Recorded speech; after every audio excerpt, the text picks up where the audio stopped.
সবাইকে জয়েন হওয়ার জন্য অনুরোধ করা হলো এবং সবাই চার চার ব্যাচ থেকে লিঙ্কটা শেয়ার করে দিন।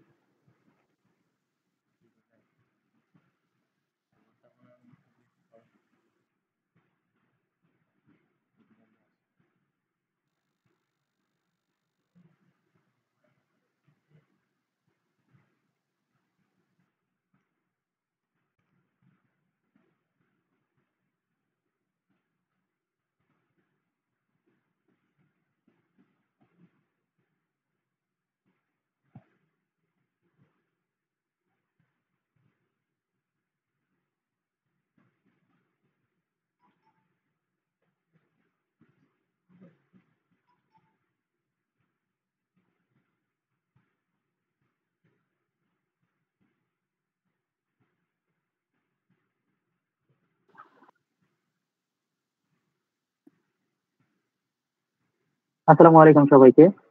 আজকে সিটি ক্যারিয়ার ক্লাবের পক্ষ থেকে আইএলটিএস এবং জিআরই প্রিপারেশন শীর্ষক যে সেমিনারটি আয়োজন করা হয়েছে, এখানে যারা উপস্থিত আছেন সবাইকে শুভেচ্ছা। এবং আমাদের আজকের সম্মানিত দুইজন গেস্ট, জনাব আব্দুল লাতিফ ভাই এবং অনিক বড় ভাই, আপনাদের দুইজনকে সিটি ক্যারিয়ার ক্লাবের পক্ষ থেকে আন্তরিক অভিবাদন। যেহেতু আপনারা অনেক ব্যস্ত এবং এত ব্যস্ততার মাঝে আমাদেরকে সময় দিয়েছেন, তার জন্য আপনাদের প্রতি আন্তরিক কৃতজ্ঞতা প্রকাশ করছি। ধন্যবাদ সোহান। আসলে সবার উদ্দেশ্যে বলে রাখি যে অনেক বড় ভাই এবং আব্দুল আকিব ভাই আমাদের ক্যাম্পাসের 11 ব্যাচের স্টুডেন্ট ছিলেন এবং তারা recently USA food funded scholarship পেয়েছেন।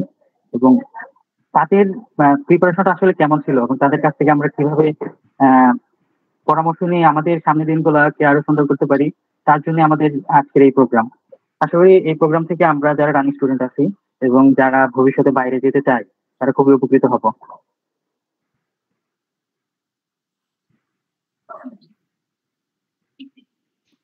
তো আমরা সবাইকে জয়েন হওয়ার জন্য কিছুটা সময় দিয়েছি, তারপরে আমরা আমরা আমাদের সেশনটি শুরু করব। তো ভাইদেরকে আবারও শুভেচ্ছা জানাচ্ছি যে তারা আমাদেরকে সময় দিয়েছে।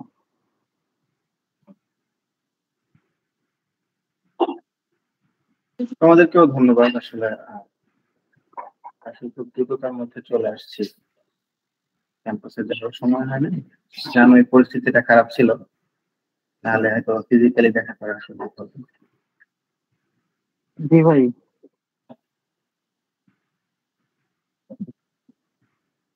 আসলে আমাদের আজকের সেশনটি মূলত দুই ভাগে বিভক্ত থাকবে। প্রথম ভাগটা হচ্ছে জিআরই প্রিপারেশন নিয়ে এবং পরের অংশটুকু হচ্ছে আইএলটিএস প্রিপারেশন নিয়ে।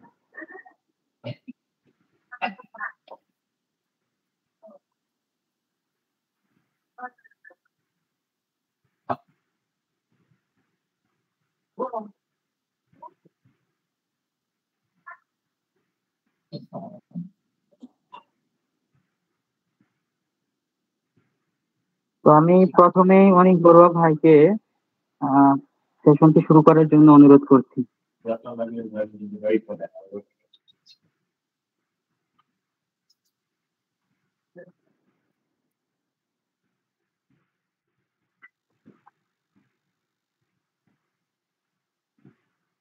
ভাই আপনি মিউট আছেন, আনমিউট করলে ভালো হয়।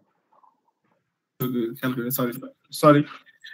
ধন্যবাদ সোহান for letting me talk in front of everyone. So let's get started.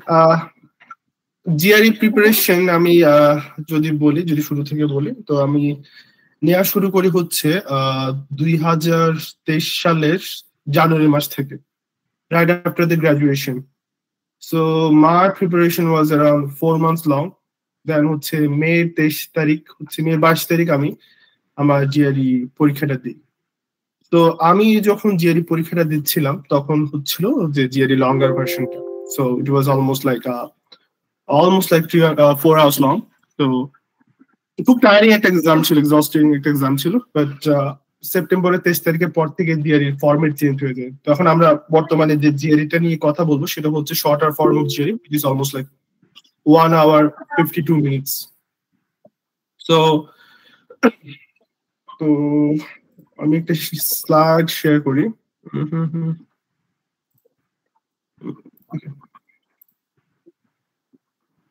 Share কি দেখা যায়? সোহান? জি ভাই, দেখা যাচ্ছে। ওকে ওকে।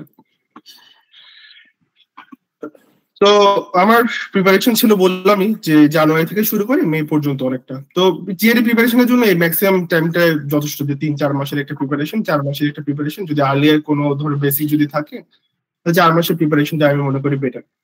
তো এখন কথা হচ্ছে যে জিআরই জিনিসটা কি। তো জিআরই হচ্ছে কি, যে ফুল ফর্ম যদি বলি জিআরই, তাহলে এটা হচ্ছে graduate record examination. So GRE পরীক্ষাটা আমি কেন দিব? তো আমেরিকার মোস্ট অফ দ্য ইউনিভার্সিটিজ তাদের হচ্ছে কি যে অ্যাডমিশন। তোর প্রেজেন্টেশনটা দেখা যাচ্ছে না, ব্রাউজারটা দেখা যাচ্ছে। ফুল স্ক্রিনটা একটু শেয়ার দিয়ে দে। হ্যাঁ, এটা মনে হচ্ছে শুধু ব্রাউজারটা শেয়ার হচ্ছে। ফুল স্ক্রিন কোন একটা কারণে অনলি ব্রাউজারটা দেখা যাচ্ছে, বুঝছো? ভাই স্লাইড দেখা যাচ্ছে না, স্লাইডটা স্ক্রিনটা আসছে কিন্তু স্লাইডটা আসে না। স্ক্রিন শেয়ারটা ক্যান্সেল দিয়ে আবার মানে হবে হবে সমস্যা।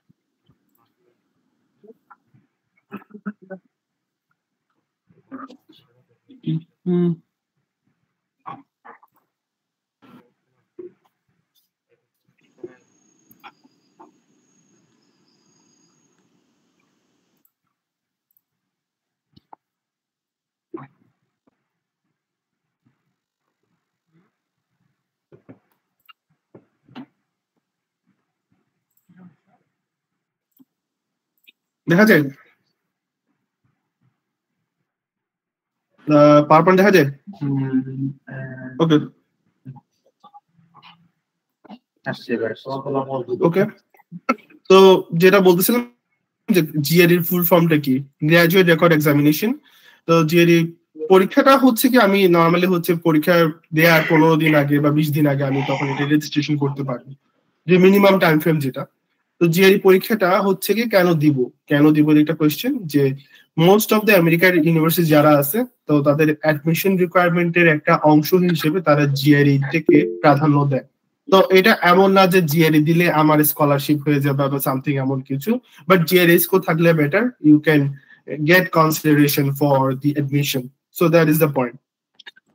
তো জিআরই ভালো একটা জিআরই স্কোর থাকলে যেটা হয় কি, যে তোমার যদি সিজিপিএ লো থাকে, ইন দ্যাট কেস তোমার ধরো কোনো পাবলিকেশন নেই, তো তখন হচ্ছে জিআরই স্কোরটা কিছুটা হলেও তোমার ওভারঅল যে প্যাকেজটা আছে, ওভারঅল যে তোমার অ্যাডমিশন প্যাকেজটা আছে ওইটাকে কম্পেনসেট করে। But not like it's going to ensure you scholarship. But having a good GRE score is definitely going to put some impression on your overall profile. তো এখন আসি জিআরই স্কোরের ফরম্যাটটা কেমন। তো জিআরই স্কোর হচ্ছে কি, যে 340-এর একটা স্কোরে কিন্তু জিআরইটা পরীক্ষা হয়। 340-এর স্কোরে কিন্তু জিআরইটা পরীক্ষা হয়। টোটাল নাম্বার হচ্ছে কত, 340। জিআরই স্কোরের 3টা part: verbal reasoning, quantitative reasoning and analytical reasoning. তো ভার্বাল রিজনিং এ কি হয়, ভার্বাল রিজনিং এ হচ্ছে কি তোমার 170, কোয়ান্টিটিভ রিজনিং এ 170, অ্যানালিটিক্যাল রাইটিং এ হচ্ছে 6, যেটা হচ্ছে এই 340-এর যেটা মার্কিং আছে তার থেকে সম্পূর্ণ আলাদা। তো আমি 346 কাউন্ট করবো না, আমি কাউন্ট করবো 340, কারণ অ্যানালিটিক্যাল রাইটিং এর যেটা marking area, this is completely different. তো ওই মার্কিং এরিয়ার সাথে, মার্কিং ক্রাইটেরিয়ার সাথে verbal reasoning, quantitative reasoning marking criteria আমি মিলানোর কোনো দরকার নেই। আমি যখন জিআরই পরীক্ষা দিই, আমার স্কোর ছিল ভার্বাল রিজনিং এ ছিল হচ্ছে 152 আউট অফ 170, কোয়ান্টিটিভ রিজনিং এ ছিল হচ্ছে 162 আউট অফ 170, এন্ড দেন আমার অ্যানালিটিক্যাল রাইটিং এ ছিল যে 4 আউট অফ 6। বুঝতে পারছি? তো এখন কথা হলো যে ভার্বাল রিজনিংটা কি। তো ভার্বাল রিজনিংটা হচ্ছে, সরি, কোয়ান্টিটিভ রিজনিংটা কি। তো কোয়ান্টিটিভ রিজনিংটা হচ্ছে যে নর্মালি আমরা যে ম্যাথ গুলো করে আসছি, যে যেমন হাই স্কুলে থাকতে কতগুলো ম্যাথ করতাম না, যে বীজগণিত, পাটিগণিত, জ্যামিতি, আর হচ্ছে কি কিছু ডেটা অ্যানালাইসিস এর কিছু ম্যাথ আছে। ডেটা অ্যানালাইসিস এর ম্যাথ গুলো হচ্ছে নর্মালি যে পরিসংখ্যানের ম্যাথ গুলো আমরা করতাম, ওই যে মধ্য প্রচুরকের যে ম্যাথ গুলো আছে, মিড, মিডিয়ান, মোড, তো এই ম্যাথ গুলো নিয়ে হচ্ছে ডেটা অ্যানালাইসিস। তো আমাদেরকে হচ্ছে কি ডেটা অ্যানালাইসিস ক্ষেত্রে একটা গ্রাফ দিয়ে দেওয়া হয়, গ্রাফের উপর ভিত্তি করে কিছু কোয়েশ্চেনের অ্যান্সার করতে হয়। আর অ্যারিথমেটিক তো হচ্ছে কি মানে পাটিগণিত, আর এলজেব্রা, বীজগণিত, আর জিওমেট্রি হচ্ছে আমাদের নর্মাল যে জ্যামিতি গুলো আমরা করে আসছি। তো একটা জিনিস মাথায় রাখতে হবে বিষয়টা হচ্ছে যে জিএডি তে আমাদের কোনো ধরনের ক্যালকুলাস বা ত্রিকোণমিতি নেই। ক্যালকুলাস বা ত্রিকোণমিতি নিয়ে জিএডি কাজ করে। সো এই ধরনের খুব হাই লেভেলের ম্যাথ গুলো নিয়ে খুব জিএডি তে মানে ইনক্লুডেড না। তো বর্তমান যেটা বর্তমান পরীক্ষার ফরম্যাট অনুযায়ী আগে আমার আগের যেটা পরীক্ষার ফরম্যাট ছিল, পরীক্ষার ফরম্যাটে তোমার ভার্বাল কোয়ান্ট হয়তো কি যে অনেক সময় 2টাও আসতে পারতো, অনেক সময় 3টা আসতে পারতো। বাট বর্তমান প্রেক্ষাপটে একটা আমাদের টোটাল পরীক্ষার মধ্যে প্রথমে আমাদের পরীক্ষা শুরু হবে হচ্ছে একটা এসে রাইটিং দিয়ে, অ্যানালিটিক্যাল রাইটিং দিয়ে। এই এসে রাইটিং এর মধ্যে আমাদেরকে একটা ইস্যু দিয়ে দিবে। ইস্যু হতে পারে হচ্ছে যে এমন একটা ইস্যু হতে পারে যে তোমার বললো যে বর্তমান বাংলাদেশের প্রেক্ষাপটে শিক্ষা ব্যবস্থাকে ফ্রি করা কেন যুক্তিযুক্ত, এই ধরনের একটা লাইন দিয়ে দিল। এই লাইনের প্রেক্ষাপটে, এই ইস্যুর প্রেক্ষাপটে তখন তোমাকে তোমার অপিনিয়ন বা যা যা যুক্তি আছে সবগুলো তখন লিখতে হবে। এটা গেল প্রথম 30 মিনিট। এরপর হচ্ছে ভার্বাল রিজনিং আর কোয়ান্টিটিভ রিজনিং।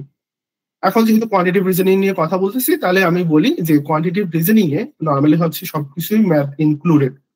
এখানে ম্যাথ নিয়ে আমাদের কাজ। তাহলে এই 2টা সেকশন আসবে, কোয়ান্টিটিভ রিজনিং এর 2টা সেকশন আসবে। একটা সেকশন হচ্ছে 12টা কোশ্চেন থাকবে, আর একটা সেকশনে থাকবে হচ্ছে 15টা কোশ্চেন। ইন টোটাল হচ্ছে 27টা কোশ্চেন।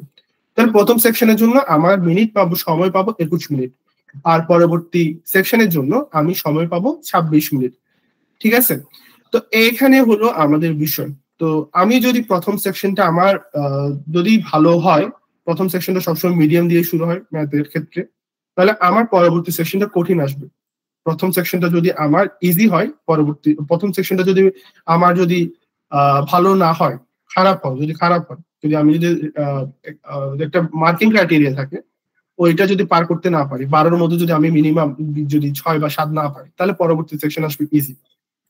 তখন সেক্ষেত্রে হচ্ছে আমাদের ওভারঅল 170-এর যেটা জিএডি স্কোর, ওইখানে কিন্তু আমার মার্ক অনেক মানে কাটা যাওয়ার একটা পসিবিলিটি থাকে আর কি। তো হচ্ছে 15টা আর 12টা টোটাল হচ্ছে 27টা কোয়েশ্চেন আমাকে কত মিনিটের মধ্যে দিতে হবে? এই 47 মিনিটের মধ্যে আনসার করতে হবে। তাহলে এই হলো অবস্থা। তো অ্যারিথমেটিক এখন আছে হচ্ছে ভার্বাল রিজনিং। ভার্বাল রিজনিংটা কি? ভার্বাল রিজনিং নরমালি হচ্ছে যে আমাদের ওই যখন আমরা ছোটবেলা পড়তাম না, রিডিং কম্প্রিহেনশন বা ইংলিশ ফর টুডেতে আমরা যেগুলো পড়তাম, একটা রিডিং কম্প্রিহেনশন দিয়ে দিচ্ছে, ওটার ভিত্তিতে আমাদের কিছু কোয়েশ্চেনের আনসার করতে হয়। ওটা হলো হচ্ছে রিডিং কম্প্রিহেনশন। তো রিডিং কম্প্রিহেনশনের বেলায় আমাদের আগে যেটা ফরম্যাট ছিল, ওখানে 2 ধরনের প্যাসেজ থাকতো। একটা হচ্ছে লং প্যাসেজ, আর হচ্ছে শর্ট প্যাসেজ। ঠিক আছে? তো শর্ট প্যাসেজ এখন বর্তমানে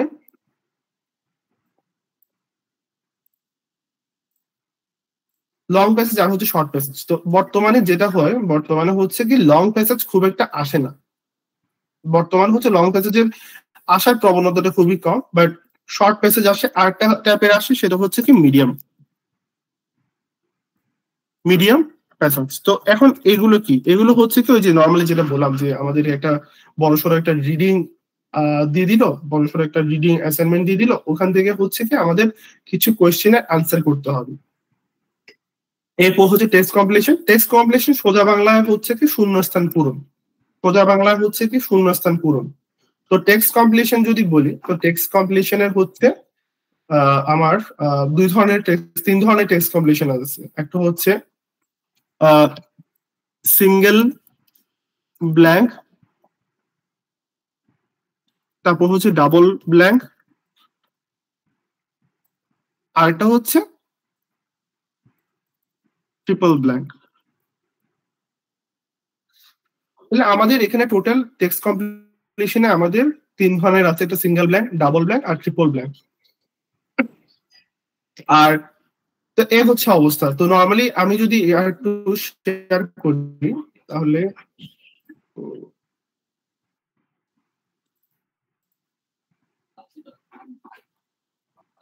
তো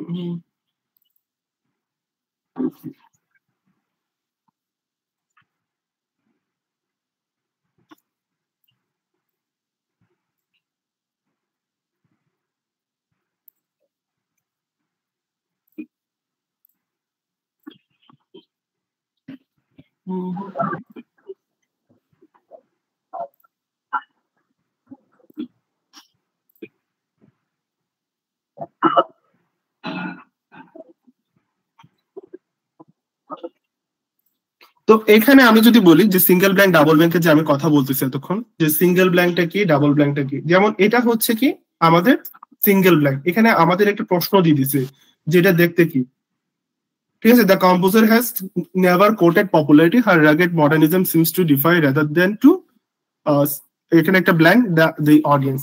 তাহলে যেটা করতে হবে সেটা হচ্ছে যে এখানে আমাদের যে 5টা অপশন আছে সিঙ্গেল ব্ল্যাঙ্কে, এই 5টা অপশন থেকে আমাদের রাইট চয়েসটা হচ্ছে এখানে ইনপুট দিতে হবে। তো এটার জন্য আমাদেরকে দিবে হচ্ছে 1 মার্ক, ঠিক আছে। দেন আসলো হচ্ছে আমাদের ডাবল ব্ল্যাঙ্ক। ডাবল ব্ল্যাঙ্ক হচ্ছে এখানে একটা আছে, এখানে একটা আছে। আমি যদি ডাবল ব্ল্যাঙ্কে আমাদের ফুল মার্কস পেতে হলে, ডাবল ব্ল্যাঙ্কে যদি ফুল মার্কস আমাদের পেতে হয়, তাহলে এখানে একটা আমাদের কোশ্চেন দিয়ে দিচ্ছে। তাহলে আমাদের ফার্স্ট ব্ল্যাঙ্কের জন্য 3টা অপশন এখানে, সেকেন্ড ব্ল্যাঙ্কের জন্য 3টা অপশন এখানে। তো আমাকে যদি এখান থেকে ফুল মার্কস পেতে হয়, ডাবল ব্ল্যাঙ্ক থেকে যদি আমাদের ফুল মার্কস পেতে হয়, দেন আমাদের দুইটাই কিন্তু কারেক্ট করতে হবে। এটা কিন্তু প্রথম ক্রাইটেরিয়া। আমি একটা কারেক্ট করলাম, একটা ভুল করলাম, তাহলে সেক্ষেত্রে আমাকে কোনো হাফ মার্ক দিবে না। আর দেন আমাকে দুইটাই কারেক্ট করতে হবে, আর আমি যদি কারেক্ট করতে না পারি তাহলে আমি ফুল মার্কস পাবো না। তো ফিগার স্কেলে, তো আমি এখন যে বইটা দেখাচ্ছি, বইটার নাম হচ্ছে ভার্বাল রিজনিং, ইটিএস এর official guide. And triple blank নিয়ে যদি কথা বলি, ট্রিপল ব্ল্যাঙ্ক হচ্ছে এটা একটা এক্সাম্পল। ট্রিপল ব্ল্যাঙ্কে এখানে 3টা ব্ল্যাঙ্ক আছে, 1, 2 আর হচ্ছে 3। The company's effort to improve safety were apparently blank, at least according to something blah blah blah. তো এখানে আমাদের 3টা ব্ল্যাঙ্ক আছে। তো 3টা ব্ল্যাঙ্কের মধ্যে আমার থেকে প্রথম ব্ল্যাঙ্কের জন্য চয়েস হচ্ছে এটা, সেকেন্ড ব্ল্যাঙ্কের জন্য চয়েস হচ্ছে এটা, থার্ড ব্ল্যাঙ্কের জন্য চয়েস হচ্ছে। তো 3টা চয়েস আছে। তাহলে প্রথম ব্ল্যাঙ্কে যদি আমাদের আনসার বসাতে হলে এখান থেকে বসাতে হবে, সেকেন্ড ব্ল্যাঙ্ক থেকে বসাতে হলে এখান থেকে বসাতে হবে, থার্ড ব্ল্যাঙ্ক থেকে বসাতে হলে এখান থেকে বসাতে হবে। পয়েন্ট টু বি নোটেড, এখানেও সেম, এখানেও হলো হচ্ছে যে আমি যদি কোনো না কোনো ভাবে যদি একটা ভুল করি তাহলে আমি কিন্তু ফুল মার্কস পাবো না। ইন দ্যাট কেস আমাকে কিন্তু ফুল মার্কস দেওয়া হবে না। তাহলে আমি একটা ট্রিপল ব্ল্যাঙ্ক থেকে যদি আমি ফুল মার্কস পেতে চাই, in that case you also have to correct all of them. Clear? And আমাদের পরের যেটা অংশ সেটা হচ্ছে সেন্টেন্স ইকুইভ্যালেন্স। তো সেন্টেন্স ইকুইভ্যালেন্সের বিষয়টা কি? তো সেন্টেন্স ইকুইভ্যালেন্সের বিষয়টা কি? give me a second.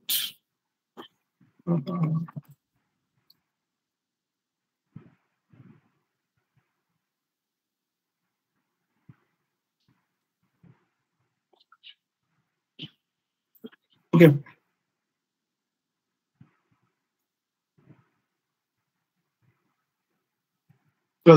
So এটা হচ্ছে আমাদের সেন্টেন্স ইকুইভ্যালেন্সের পার্ট, যেখানে আমরা বললাম যে রিডিং কম্প্রিহেনশন আছে, তারপরে হচ্ছে টেক্সট কমপ্লিশন আছে, এর পরের একটা অংশ হচ্ছে সেন্টেন্স ইকুইভ্যালেন্স।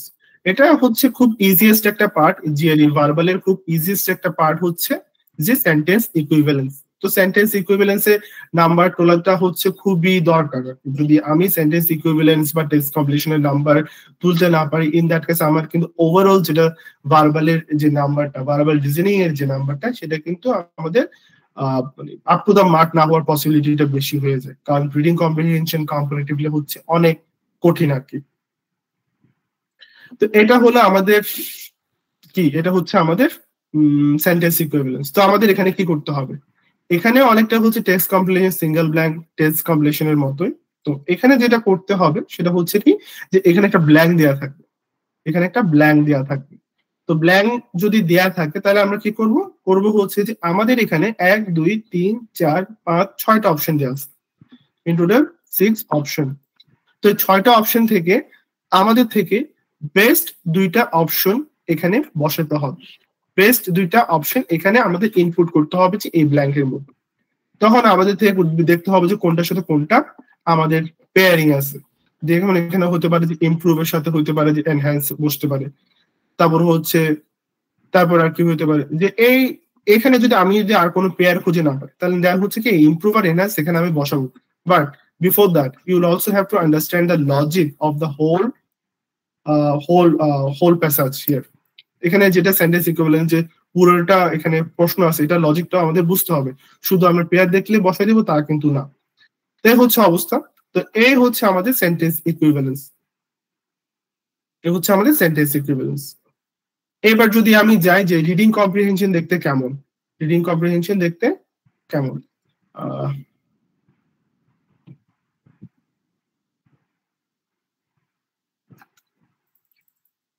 আসি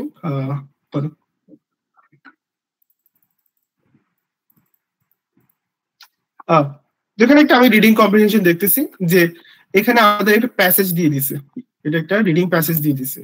আর রিডিং প্যাসেজের পরে এখানে একটা আমাদের কোশ্চেন, একটা কোশ্চেন, দুইটা কোশ্চেন দিয়ে দেওয়া হয়েছে। তো আমাদের যেটা করতে হবে সেটা হচ্ছে আমাদের একটা লিমিটেড টাইম ফ্রেমের মধ্যে এটা পড়তে হবে, পড়ে দেন হলো যে আমাদের কোশ্চেন গুলো আনসার করতে হবে। এটা হচ্ছে আমাদের রিডিং কম্প্রিহেনশন, রিডিং কম্প্রিহেনশন বা শর্ট ফর্মে যদি বলি তাহলে হচ্ছে আরসি। তো রিডিং কম্প্রিহেনশন এটা হচ্ছে যদি বলি যে ওভারঅল ভার্বাল প্রিপারেশনের মধ্যে কঠিন একটা অংশ হচ্ছে আমাদের রিডিং কম্প্রিহেনশন। রিডিং কম্প্রিহেনশন এটা খুবই কঠিন একটা অংশ। এন্ড এ হচ্ছে অবস্থা।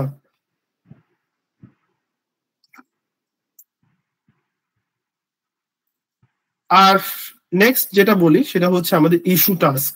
ইস্যু টাস্ক নিয়ে আমাদের যদি কথা বলার থাকে তাহলে যদি বলি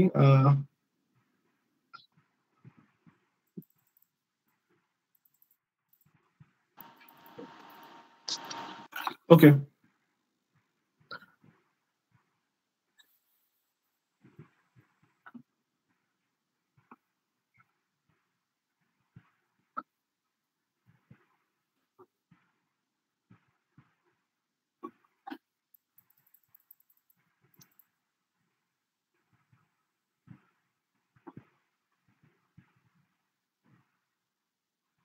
তো ইস্যু টাস্কের বেলায় যেটা হয় সে হচ্ছে কি যে এখানে আমাদের একটা কোশ্চেন দিয়ে দেওয়া হয়। As people rely more and more on technology to solve problems, the ability of humans to think for themselves will surely deteriorate. এটা হচ্ছে আমাদের একটা ইস্যু স্টেটমেন্ট। তো ইস্যু স্টেটমেন্টে আমাদের যেটা করতে হবে, আমাদের যখন জিআরই পরীক্ষা শুরু হবে, জিআরই পরীক্ষাটা যখন শুরু হবে প্রথম 30 মিনিটে কিন্তু আমাদের এই ইস্যু এসেটা লিখে ফেলতে হবে, ইস্যু এসেটা লিখে ফেলতে হবে। তো 30 মিনিটে আমাদের একটা ইস্যু টাস্ক স্টেটমেন্ট দিয়ে ইস্যু স্টেটমেন্ট দেওয়ার পরে আমাদের তখন তো হবে যে অপিনিয়ন গুলো আছে, reasoning for the positioning you take. In developing and supporting a position, you should consider ways in which the statement might or might not hold true and explain how these considerations shape your position. তো এখানে যেটা করতে হবে সেটা হচ্ছে যে তোমাকে তোমার মানে অ্যাগ্রি বা ডিসএগ্রি বলার পরে দেন হচ্ছে তোমাকে তোমার যে স্টেটমেন্ট গুলো আস্তে আস্তে আস্তে আস্তে আস্তে আস্তে আস্তে বলতে হবে। কিভাবে বলবো? এই এখানে একটা হচ্ছে আমাদের স্যাম্পল, যে এই যে পুরো একটা আমাদের স্টেটমেন্ট দিচ্ছে, স্টেটমেন্ট দিচ্ছে, যেটা টপিক দিচ্ছে, এটার উপর বেস করে তখন কিন্তু আমাদের এখানে এই ধরনের একটা স্টেটমেন্ট আমাদের লিখতে হবে উইদিন 30 মিনিটস।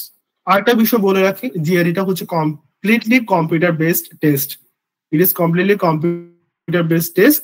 তো এখানে জিআরইতে আমি হাতে লিখে কোনোদিন পরীক্ষা দিব না, এটা হচ্ছে জিআরই। তো জিআরই পরীক্ষাটা কারা নেয়? জিআরই পরীক্ষাটা নেয় হচ্ছে ইটিএস। তো এই যে বইটা আমি পড়াচ্ছি এটা হচ্ছে জিআরই এর ভার্বাল রিজনিং। এটা কোথেকে আসছে? এটাও কিন্তু ইটিএস এর একটা অফিসিয়াল বই। তো যেটা বলতেছিলাম, ইস্যু রাইটিং আমাদের হাতে কম্পিউটারে টাইপ করতে হবে। আমি বারবার বলতেছি ইস্যু রাইটিং কম্পিউটারে টাইপ করতে হবে, পুরো পরীক্ষাটা কিন্তু আমাদের কম্পিউটারে দিতে হবে। For 1 hour and 52 minutes, we will have to sit in front of the computer and turn and submit our exam.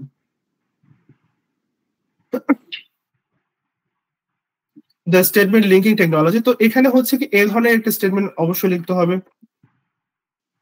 তো জিআর এর ইস্যু এর ক্ষেত্রে বলবো যে হচ্ছে গ্রেকমেট ফলো করা। ওয়েবসাইট আছে, আমি আসতেছি পরে।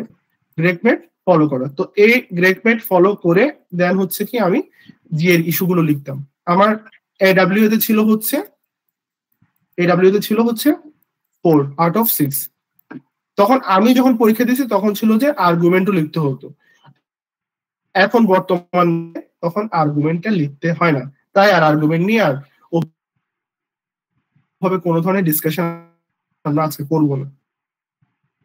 তো আমাকে জিজ্ঞেস করতে পারে যে ভাই ভাই এখানে মার্কিং এরিয়াটা কত। আগে বললাম যে আমি 6 পাই, খুব ভালো। 6 এর মধ্যে যদি আমি মিনিমাম স্কোর যদি 3 পাই তাও ভালো, বাট বিলো 3 যদি আমি নিচে নেমে যাই, বিলো 3 যদি নেমে যায়, 3 এর নিচে যদি আমি নেমে যাই, then it is going to look disastrous. তো ভালো যদি হয় তাহলে হচ্ছে 3.5 যদি আমি রাখতে পারি আউট অফ 6 যদি আমি 3.5 যদি রাখতে পারি এডব্লিউ তে, তাহলে আমাদের ভালো ওভারঅল একটা থাকে। যেমন এখানে বিভিন্ন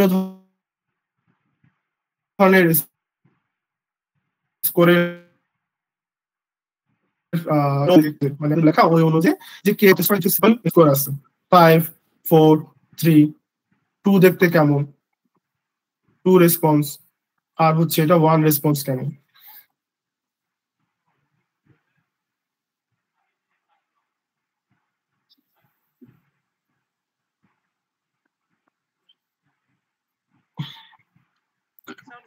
এরপর যদি বলি যে ম্যাথে যদি আসে, এটাও তো দেখানো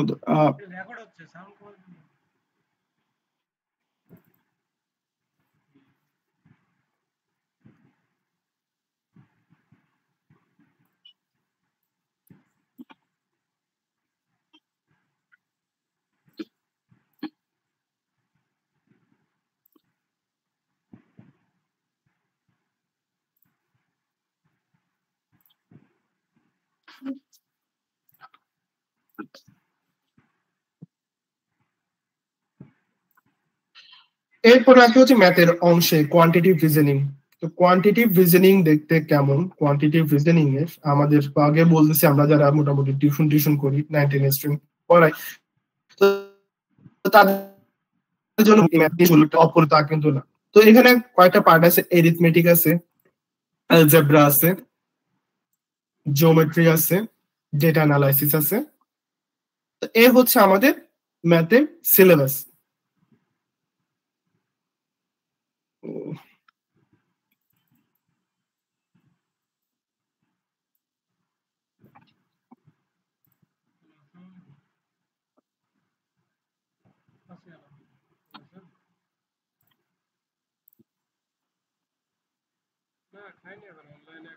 টেস্ট কন্টেন্ট আমি একটু দেখি। তো প্রথমে বলে রাখছি যে কি করতে পারবে, যেমন কোশ্চেন আছে কিছু তোমার হচ্ছে কি আমাদের যদি জিআরই তে যাওয়ার আগে ম্যাথের যাওয়ার আগে কিছু কোশ্চেন টাইপ আছে। যেমন হচ্ছে এখানে একটা স্টেটমেন্ট দিয়ে দিবে, স্টেটমেন্ট দিয়ে দেওয়ার পরে হচ্ছে কোয়ান্টিটি এ অপশন একটা থাকবে, quantity A is greater, B option থাকবে quantity B is greater, the two quantities are equal, the relationship cannot be determined from the information given. তো এখানে হচ্ছে কি আমাদের দিয়ে দিচ্ছে যে লিস্ট প্রাইম নাম্বার কত, এই একটা কোয়ান্টিটি এ দিছে আর কোয়ান্টিটি, এটাকে বলে হচ্ছে কোয়ান্টিটিভ কম্পারিজন বা কিউসি বলে, কোয়ান্টিটিভ কম্পারিজন। প্রশ্নের ক্যাটাগরিটা হচ্ছে কোয়ান্টিটিভ কম্পারিজন। এখানে চারটা অপশন থাকবে, দুইটা কোয়ান্টিটি থাকবে, দুইটা কোয়ান্টিটির মধ্যে কম্পেয়ার করে দেন হচ্ছে কি আমাদের যেটা বেস্ট অ্যান্সার সেটা আমাদের এখান থেকে চারটা অপশন থেকে দাঁড়াতে হবে।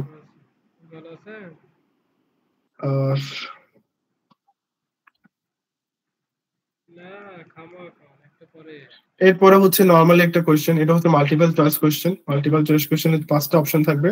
এখানে একটা বীজগণিত একটা স্বাভাবিক একটা আমাদের কি দিয়েছে, প্রশ্ন দিয়েছে, ওখান থেকে আমি সলভ করে এক্স এর ভ্যালু কত, তখন এখান থেকে আমাদের বের করতে হবে। এটা কম্পিটিটিভলি ইজি, এই ধরনের প্রশ্নের সাথে আমরা কম বেশি জড়িত।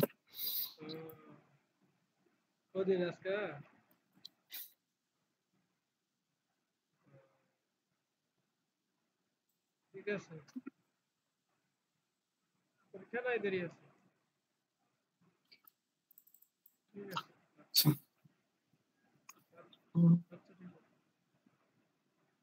এরপর আসছে হচ্ছে যে আরেক ধরনের প্রশ্ন, এই 4টা প্রশ্ন থেকে হতে পারে যে 4টাই অ্যান্সার হতে পারে, 3টাই অ্যান্সার হতে পারে, 2টা অ্যান্সার হতে পারে, একটা অ্যান্সার হতে পারে। বাট এখানে অনেক সময় প্রশ্ন বলে যে indicate both of the numbers, which two of the following numbers have a product that is between -1 and 0। তাহলে এখান থেকে কিন্তু 4টা অপশন থেকে আমাদের কিন্তু 2টা অপশন দাঁড়াতে হবে, যে কোন 2টা অপশন আমাদের জন্য আনসার হতে পারে। এটা ডিপেন্ড করে যে কোন সময় কোন প্রশ্ন করতেছে। তো বললো যে which of the following integers are multiple of both 2 and 3, মানে 2 আর 3 এর গুণনীয়। এখানে আমাদের বলতেছে হচ্ছে যে ইন্ডিকেট অল সাচ ইন্টিজার্স, তাহলে এখানে একটাও হতে পারে, 2টাও হতে পারে, 3টাও হতে পারে, 4টাও হতে পারে, সবই হতে পারে। ঠিক আছে, তো এখন আমি এখানে নাম্বার কত পাবো? এখানে নাম্বার পাবো হচ্ছে যদি আমি কারেক্ট আনসারটা করি, যদি এখানে অপশন 4টা হয়, আমি যদি 3টা দাগাইছি, তাহলে আমি সেক্ষেত্রে কারেক্ট নাম্বার পাবো না, ফুল মার্কস পাবো না। তাহলে এটা হচ্ছে একটা কোয়েশ্চেন প্যাটার্ন। আরেক ধরনের প্রশ্ন আছে, সেটাকে বলে হচ্ছে নিউমেরিক এন্ট্রি। তো নিউমেরিক এন্ট্রির বেলায় কি হয় যে আমি এখানে একটা কোয়েশ্চেন সলভ করে দেন হচ্ছে আমাদের এখানে নাম্বারটা ইনপুট করতে হবে,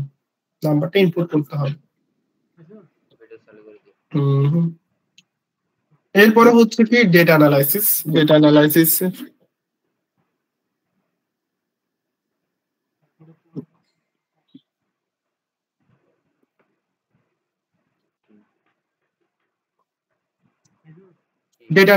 তো ডেটা অ্যানালাইসিস হচ্ছে আমাদের এরকম একটা চার্ট দিবে বা কোনো ধরনের পাই চার্ট দিবে, গ্রাফ দিবে। তো গ্রাফের উপর ভিত্তি করে তখন আমাদের ওভারঅল অ্যানালাইসিস করে প্রশ্নের উপর ভিত্তি করে তখন আমাদের এখান থেকে একটা আনসার চুজ করতে হবে, একটা আনসার করতে হবে। এটা নর্মাল, তোমরা যখন পরিসংখ্যান পড়তেছো, 9, 10 এ পরিসংখ্যান পড়ে আসছো, বা তো এই জিনিসগুলো হচ্ছে খুবই অবভিয়াস। তো গেল আমাদের জিআরএ কোয়েশ্চেন প্যাটার্ন। তো জিআরএ কোয়েশ্চেন প্যাটার্ন অলরেডি বলে দিচ্ছি যে কি কি আছে। অ্যারিথমেটিক আছে, অ্যারিথমেটিক হচ্ছে নরমালি আমরা যে বীজগণিতগুলো পড়ি ওগুলো। তো এখানে কিছু কোয়েশ্চেন, স্যাম্পল কোয়েশ্চেন আছে। এন্ড দেন হচ্ছে তো ভয় পাওয়ার কিছু নেই কোয়ান্টিটেটিভ রিজনিং নিয়ে। তো কোয়ান্টিটেটিভ রিজনিং হচ্ছে এই যে নরমালি 9, 10 এর ম্যাথগুলো, হাই স্কুলের ম্যাথগুলো। আর এখানে খুব একটা ইন্টারের খুব একটা সিলেবাস ইনক্লুডেড না। আগে বললাম যে ত্রিকোণমিতি আর হচ্ছে ত্রিকোণমিতির ক্যালকুলাস, এই ধরনের খুব হাই লেভেলের কনসেপ্ট ওয়ালা ম্যাথ কিন্তু এখানে নাই। এরপরে এটা হচ্ছে জ্যামিতির কিছু স্যাম্পল, এই আর কি। তো সবাইকে বলবো যে মোটামুটি এখন স্লাইডে আসি।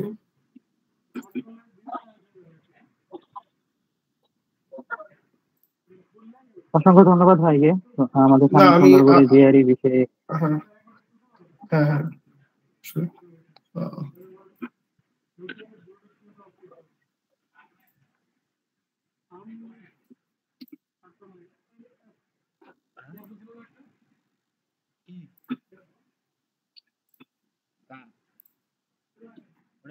দেখা যাবে।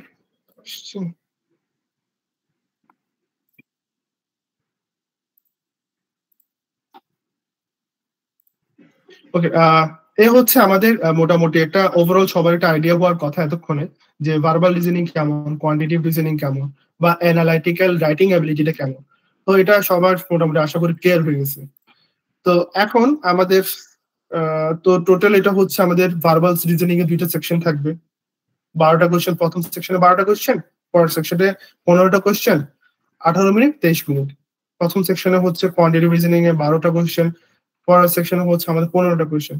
তাহলে ওভারঅল আমাদের এখানে যদি দেখি তাহলে আমাদের টাইম এখানে কতটুকু হচ্ছে? ওভারঅল টাইম হচ্ছে 18 যোগ 23 হচ্ছে 41 মিনিট, এখানে 47 মিনিট, এখানে 30 মিনিট। তাহলে দাঁড়া হচ্ছে 1 hour 52 মিনিটস, এই ধরনের একটা ক্যালকুলেশন দাঁড়া। তো আগের যেটা জিআরই পরীক্ষা ছিল ওটা ছিল যে 3 ঘন্টা 45 মিনিটের কাছাকাছি একটা পরীক্ষা। তো সেই তুলনায় এখন শর্টার জিআরই চলে আসছে। তো টাইম ওয়াইজ যদি চিন্তা করি তাহলে এখন থেকে একটু সময়টা একটু কম লাগে, আর একটু কম মাথার উপর প্রেশারটা একটু কম পড়ে যদি বলি। But marking criteria still the same.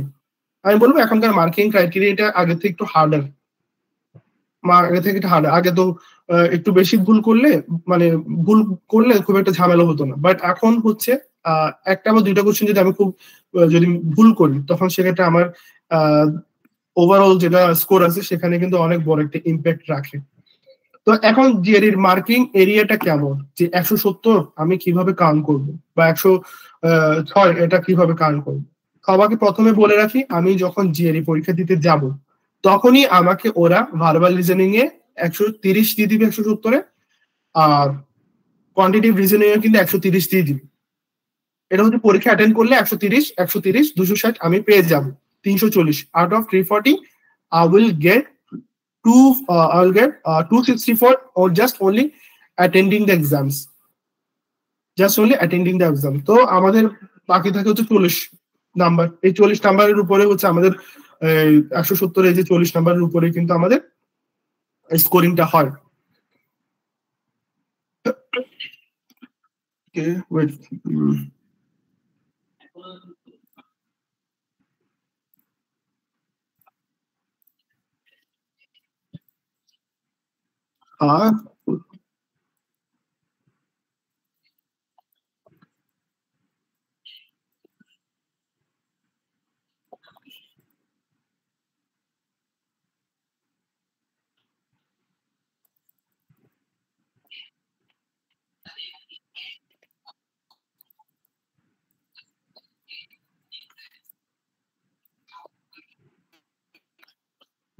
বুঝতে পারছেন? এ হচ্ছে 240টা আমাদের 260 আউট অফ হচ্ছে 340 আমাদের জাস্ট এক্সাম অ্যাটেন্ড করার জন্য দিয়ে দেয়। তো বাকি থাকে হচ্ছে 80 নাম্বার।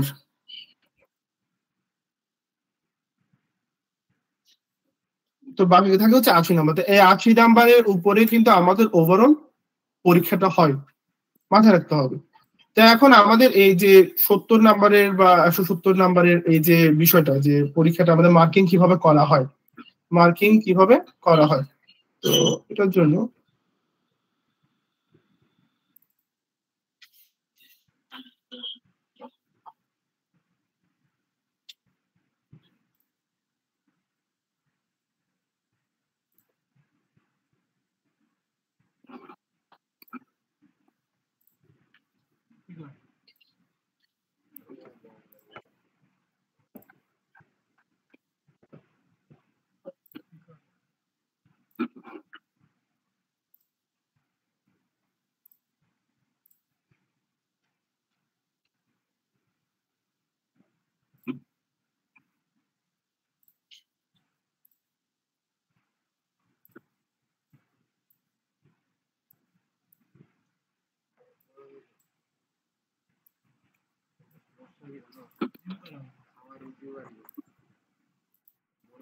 আমি এখনো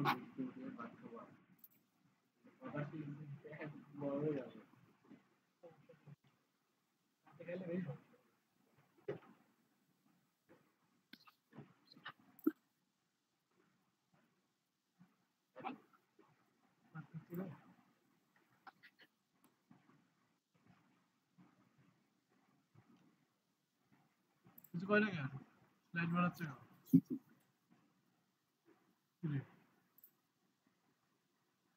লোভ নাই সব, সিস্টেমটা ভালো প্রিপারেশন ঠিক হবে না। কি করতেছে, কি বলতেছে?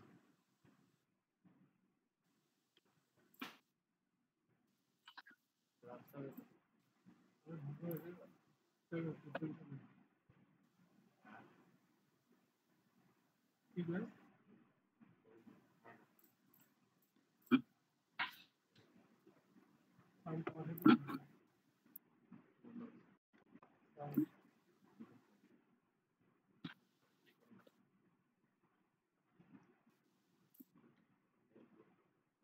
তো একটা কোশ্চেন, তো ছবিটা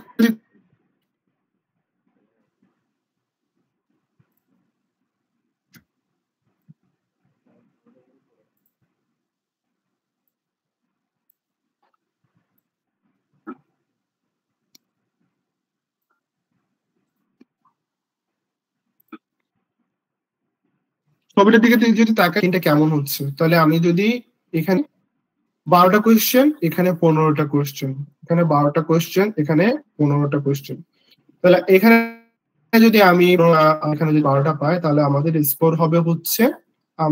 স্কোর হবে হচ্ছে এখানে আমাদের স্কোর হবে হচ্ছে এখানে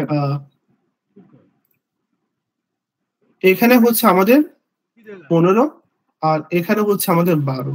তাহলে আমি প্রথম সেকশনে 15টা, পরের সেকশনে 12টায় 12টা কারেক্ট করলাম, তাহলে আমাদের স্কোর হবে কত? 170। 170 সেকশনে 15টা, পরের সেকশনে 11টা, আমার স্কোর হবে কত? তাও 170। ঠিক আছে, বুঝতে পারছি? প্রথম সেকশনে 15টা, পরের সেকশনে 10টা, আমার স্কোর হবে 169। তাহলে এভাবে আমাদের কিন্তু মার্কিং ক্রাইটেরিয়াটা হবে, এভাবে কিন্তু আমাদের মার্কিংটা হবে। অন দি আদার হ্যান্ড কোয়ান্টেও সেম, 15টা আছে দিক দিয়ে আর 12টা আছে দিক দিয়ে। তাহলে আমরা বুঝতে পারছি নিশ্চয়ই যে আমাদের এখানে জিএলইতে মার্কিংটা কিভাবে হবে। যে আমি যদি 170 আউট অফ 170 পেতে যাই, তাহলে প্রথম সেকশনে 15টা, পরের সেকশনে 12টা, অবশ্যই আমাদের কারেক্ট করতে হবে। আবার যদি আরেকটা বিষয় আছে, যদি আমি প্রথম সেকশনে 15টা করছি, আবার পরের সেকশনে হচ্ছে 11টা, তাহলে তাও কিন্তু 168টা। বুঝতে পারছি? ক্লিয়ার? তাহলে আমি আবার বলি, জিআরইতে আমাদের টোটাল হচ্ছে 5টা সেকশন, ভার্বাল 2টা, কোয়ান্ট 2টা। ঠিক আছে, প্রথম সেকশনটা কোয়ান্ট আসলে পরের সেকশন ভার্বাল আসবে, এর পরের সেকশন কোয়ান্ট, আবার পরের সেকশন ভার্বাল। আবার প্রথম সেকশন যদি ভার্বাল আসে, পরের সেকশন আসবে কোয়ান্ট, আবার পরের সেকশন আসবে ভার্বাল, লাস্ট সেকশন আসবে কোয়ান্ট। তাহলে এভাবে আমাদের শাফল করে আসবে। এখন এ গেল জিআর এর স্কোরিং, এটা হচ্ছে আমাদের জিআর এর স্কোরিং। এখন আমরা জিআর এর জন্য কি কি ফলো করব? লাস্ট হচ্ছে কি, জিআর এর জন্য আমরা অবশ্যই ফলো করব জিআর এর অফিশিয়াল যে ম্যাটেরিয়াল গুলো আছে সেটা আমরা ফলো করব। তাহলে আমরা ভার্বাল রিজনিং এর জন্য কি কি ফলো করতে পারি? ইটিএস এর অফিশিয়াল গাইড, ইটিএস এর ভার্বাল রিজনিং, গ্রেডমেট.com ওয়েবসাইটে যদি আমি এখনই সার্চ দিই যে গ্রেডমেট.com, এখানে একটা ওয়েবসাইট আছে, মান্থলি $5 or $6 পেমেন্টে তুমি কিন্তু জিএলই প্রিপারেশনটা নিতে পারবে। সো তোমাকে you have to pay around like $6 a month for your whole preparation. তো এখন ডিপেন্ড করে তুমি কতদিন পর্যন্ত প্রিপারেশনটা নিচ্ছ, ওটার উপরই তোমার সাবস্ক্রিপশনটা চলতে থাকে। হচ্ছে kmf.com, এটা একটা চাইনিজ ওয়েবসাইট। আমি এই ওয়েবসাইটে গিয়ে তখন আমি হলো কি, তখন পরীক্ষা বলতে ওদের ম্যাথ সলভ করা করতে হবে। এখনকার যারা জিআরই প্রিপারেশন নিচ্ছে তাদের জন্য একটা হট টপিক কেএমএফটা।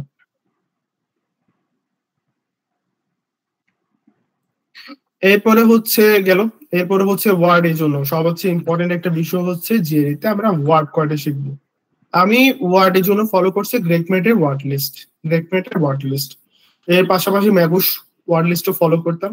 তো গ্রেকমেটের ওয়ার্ড লিস্টে ইন টোটাল আমাদের প্রশ্ন প্রায় 900 প্লাস হচ্ছে আমাদের ওয়ার্ড আছে, 900 প্লাস ওয়ার্ডস। ম্যাগুসিও সেম। সো আমার সাজেশন থাকবে হচ্ছে একটা পার্টিকুলার একটা ওয়ার্ড লিস্ট ধরে আগে ওয়ার্ড গুলো শেখা, পার্টিকুলার একটা ওয়ার্ড লিস্ট ধরে ওয়ার্ডটা শেখা, সেটা হচ্ছে আমাদের ফার্স্ট প্রায়োরিটি। এরপর হচ্ছে কোয়ান্টিটিভ রিজনিং আমাদের ইটিএস অফিশিয়াল গাইড আছে, ইটিএস কোয়ান্টিটিভ রিজনিং, গ্রেডমেট.com, kmf.com, ম্যানহাটন 5 পয়েন্ট। তো ম্যানহাটন 5 পয়েন্ট দিয়ে নর্মালি সবাই ম্যাথ করা শুরু করে, বাট নট নেসেসারি যে এখান থেকে আমাদের কোয়েশ্চেন খুব একটা মেইন পরীক্ষায় রিফ্লেক্ট করবে। এরপর হচ্ছে gmatclub.com, এগুলো হচ্ছে এডিশনাল। আমি যখন এগুলো করা শেষ হবে দেন হচ্ছে আমি জিমেট ক্লাবে যাবো। এরপর হচ্ছে জিমেট অফিশিয়াল গাইড আছে, ম্যাগুস আছে। তো ম্যাথ হচ্ছে কি কোয়ান্টের বেলায় আমাদের হচ্ছে রিসোর্স লিমিটেড না, অনেক কোয়ান্টের রিসোর্স অনেক বেশি হওয়ার কারণে আমি অনেক ভ্যারাইটি ম্যাথ করতে পারবো, অনেক জায়গা থেকে ম্যাথ করতে পারবো। আর অ্যানালিটিক্যাল রাইটিং এর জন্য হচ্ছে গ্রেগম্যাট, আমি সবসময় গ্রেগম্যাট ফলো করতাম অ্যানালিটিক্যাল রাইটিং এর জন্য। তো ওর একটা টিউটোরিয়াল আছে, ইউটিউবে একটা টিউটোরিয়াল আছে যে কিভাবে ইস্যু লিখতে হয়। ইউটিউবে একটা টিউটোরিয়াল আছে কিভাবে ইস্যু লিখতে হয়। যদি কারো আগ্রহ থাকে তাহলে তারা ইউটিউবে গিয়ে গ্রেগমেটের ইস্যু রাইটিং দিয়ে সার্চ দিলে ওর একটা ইস্যু রাইটিং টিউটোরিয়াল আছে 10-12 মিনিটের, কিভাবে একটা ইস্যু লিখতে হয়। এই হলো অবস্থা। তো এই হচ্ছে ওভারঅল অবস্থা। এরপরে আসি হচ্ছে যে নন ফিকশনের জন্য বা রিডিং এর জন্য কি করবো। অনেকে বলে যে ভাই আপনি তো এখানে রিডিং কম্প্রিহেনশন দেখালেন, তো এগুলোর জন্য তো রিডিং হ্যাবিট ভালো হতে হবে। হ্যাঁ অবশ্যই ভালো হতে হবে। রিডিং হ্যাবিট যদি ভালো না হয় তখন সেক্ষেত্রে আমরা সাফার করবো, রিডিং কম্প্রিহেনশনের বেলা অনেক সাফার করবো। তাহলে কি করতে হবে, তাহলে হচ্ছে কি তোমাকে রেগুলার একটু রিডিং করতে হবে। যারা এখন সেকেন্ড ইয়ার বা থার্ড ইয়ার বা ফার্স্ট ইয়ার আসো, তো তারও চেষ্টা করবা, বা ফোর্থ ইয়ারে যারা আছে এখনো যারা আন্ডারগ্রেড আসো, চেষ্টা করবা হচ্ছে যে রেগুলার একটু 1 ঘন্টা বা 1.5 ঘন্টা পড়ার জন্য, বা যেখান থেকে পারো ইংরেজি পড়ার জন্য। এখানে কিছু লিঙ্ক আছে, যেমন নিউ ইয়র্ক টাইমস আছে, alldaily.com আছে, aeon.com, লংরিডস, এগুলো হচ্ছে এই 3টা হচ্ছে ফ্রি রিসোর্স। তাহলে এখান থেকে পড়তে আমার টাকা দেওয়া লাগবে না। নিউ ইয়র্ক টাইমস এগুলো হচ্ছে পেড সাবস্ক্রিপশন, এখান থেকে অনেক সময় 2-1টা আর্টিকেল ফ্রিতে পড়া গেলেও একটা পরে গিয়ে আমি ফ্রিতে পড়তে পারবো না। গেল হচ্ছে রিডিং। এরপরে হচ্ছে ইন্টারনেটে আছে যেগুলো তোমরা ব্রাউজ করলে মোটামুটি পাবা। এখন তো এমন আছে যে ইন্টারনেট সবই পাই, শুধু একটু প্রসেস বলতে পারো যে অনেকের ধরো নন ফিকশন বই এগুলো পড়তে অনেক সময় মানে সময় হয়ে ওঠে না। বা আরেকটা যেটা করতে পারো সেটা হচ্ছে তোমরা রিসার্চ আর্টিকেল পড়তে পারো সায়েন্টিফিক জার্নাল থেকে। ফর এক্সাম্পল গুগল স্কলার হতে পারে, গুগল পড়ো, সেটা হচ্ছে যে ফিল্ডটাতে ইন্টারেস্টেড, যে রিসার্চ ফিল্ডে তোমার একটা নলেজ তোমার একটা রিডিং হ্যাবিট গ্রোটা কিন্তু 2 মারার মতো জিনিস অনেকটা। তো এটা করতে পারো সায়েন্টিফিক জার্নাল পড়তে পারো। যখন একটা পাবলিকে কাজ করতে চাইছে তাহলে ওই বিষয়টার নলেজও ঠিক আছে। চেষ্টা করবো পড়া চিন্তা ভাবনা থাকে যে আমি সাজিয়ে বা আস্তে আস্তে তোমরা নিজেকে মানে এই স্কিলটা গ্রো করার ট্রাই করো।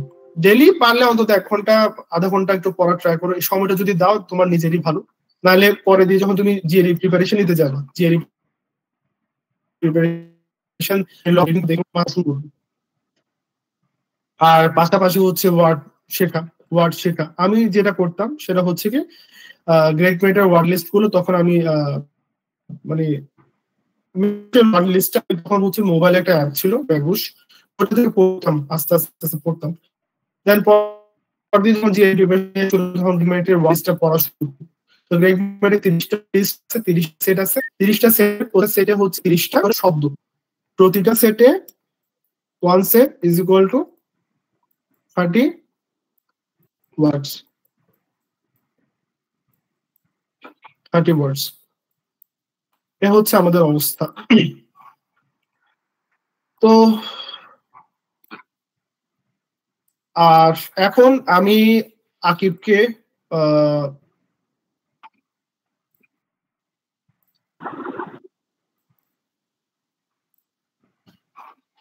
ভাই অসংখ্য ধন্যবাদ।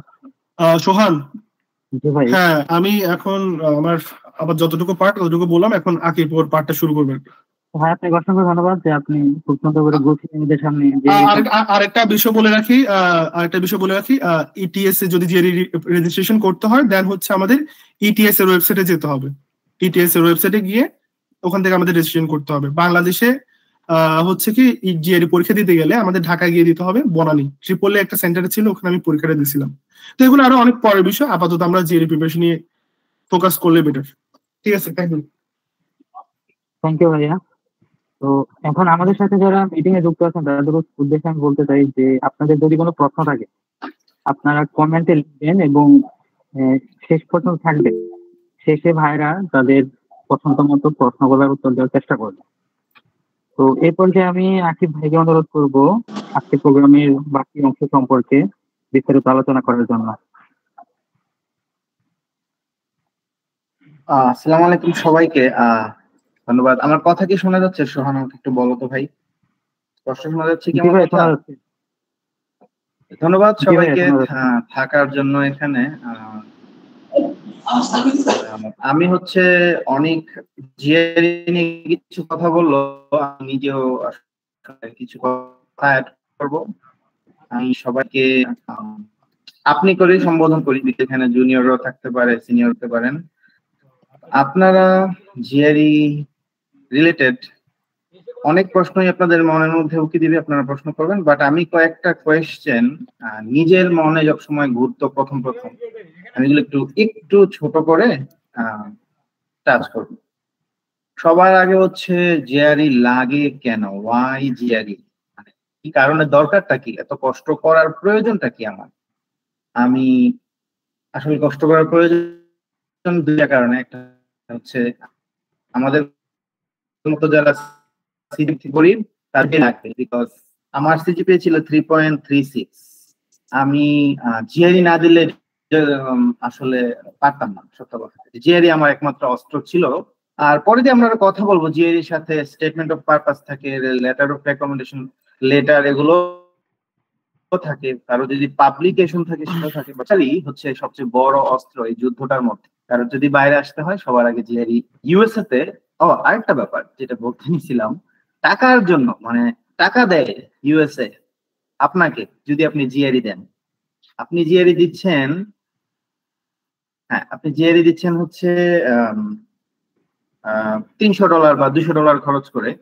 আপনাকে যে ফান্ডিংটা দিবে সেটা হবে কোটি টাকা। আপনি যদি বাংলা টাকায় গোনেন, আপনি রিটার্ন অফ ইনভেস্টমেন্ট কিন্তু অনেক হাই। আপনি একটু পরিশ্রম করবেন, কয়দিন, 6 মাস 9 মাস, মানুষ তো বিসিএস এর জন্য 4 বছরও পড়ে থাকে। তো এটা আপনি রিটার্ন পেয়ে যাবেন। আপনার সময়, আপনার টাকা, আপনার পরিশ্রম সব রিটার্ন হয়ে যাবে। তো যে এই কারণে লাগে, আপনি হিউজ রিটার্ন পাবেন, আপনি ক্যারিয়ারে অনেক বড় বুস্ট পাবেন। জিআরইটা এমন কিছুই না যেটা আমরা করি না। জিআরইতে কিন্তু ইন্টারমিডিয়েটের লেভেলের কোনো ম্যাথ আসে না, ম্যাথ আসে সব হাই স্কুল লেভেলের, যেগুলো আমরা বাংলায় করছি মূলত। এগুলো ইংলিশ আবার শিখতে হয় জিআরইর জন্য। তো জিআরই কেন লাগে কভার করলাম। এখন না দিলে হয় না, জিআরই না দিলেও হয়, সত্য কথা এটা। যাদের সিজিপিএ অনেক বেশি, আমি বলি আর কি আমার ভাষায়, সিজিপিএ কুমির যারা, সিজিপিএ যাদের 3.5 আপ, 6 আপ, 7 আপ, তাদের অনেক সময় ছাড়াও হয়। আমাদের যে সাবজেক্টটা টেক্সটাইল ইঞ্জিনিয়ারিং এ, এই সাবজেক্টে একটু টাফ। আমাদের সাবজেক্ট আসলে ওয়ার্ল্ড রেকগনাইজড কোনো সাবজেক্ট না। তো এই টেক্সটাইল ইঞ্জিনিয়ারিং বলতে ইন্টারন্যাশনাল কমিউনিটি, জার্মানি ছাড়া বিদেশের কোনো দেশ মোটামুটি, তুরস্ক, জার্মানি আর তুরস্ক ছাড়া এই সাবজেক্টটা কেউ চিনে না। সো আমাদেরকে আসলে যদি, যেহেতু সাবজেক্ট মেইন স্ট্রিম সাবজেক্ট না, আমাদেরকে কোন একটা দিক থেকে বুঝাইতে হয় যে আমি আসলে খুবই পারদর্শী। তো জিআরই জন্য লাগে, না দিলেও হয়। অনেক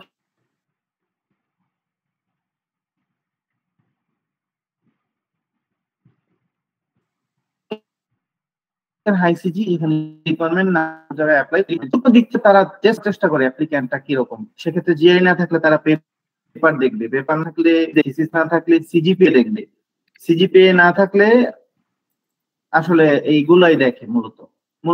তারপর আবার এসওপি, মানে statement of purpose, letter of recommendation letter, ওগুলোও দেখে।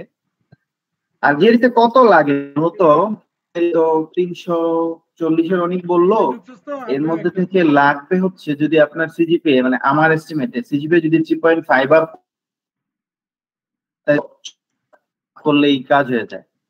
আর যাদের সিজিপিএ আমার মতো গরিব, 3.5 এর নিচে, তাদের 310 করতে হয় সাধারণত, 310 আপ করতে হয়।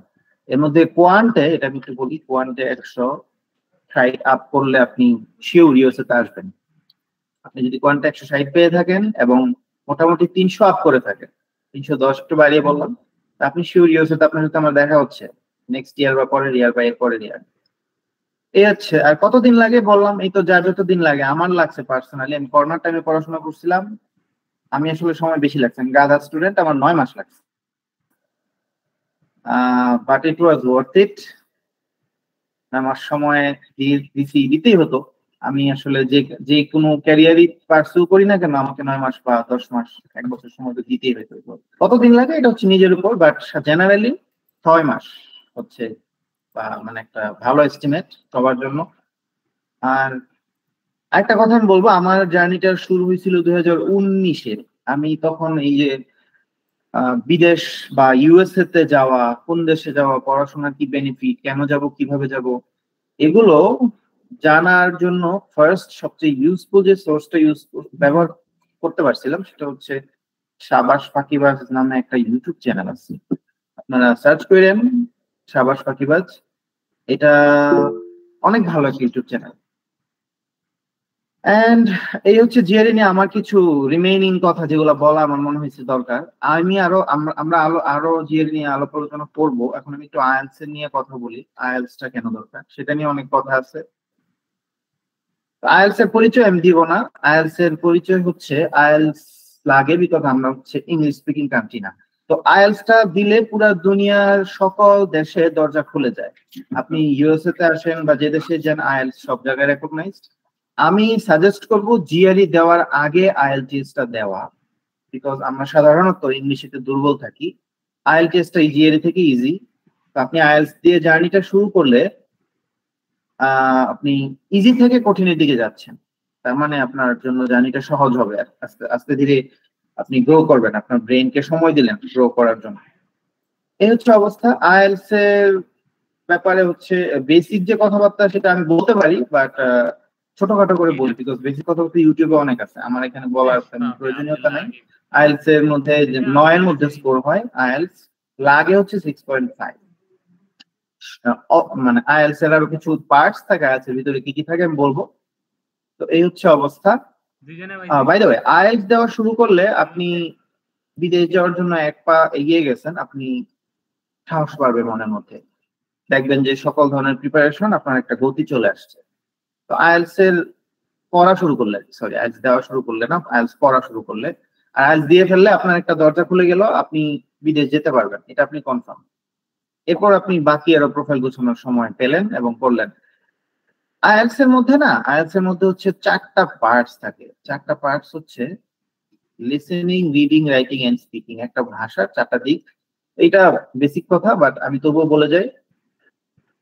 লিসেনিং, রিডিং, রাইটিং, স্পিকিং এগুলো মানে প্রতিটা একাডেমিক জার্নিতে জরুরি। এই সবগুলোই, এই প্রতিটা মডিউল। তো এই জন্য তারা এটার মূলত পরীক্ষাটা নেয়।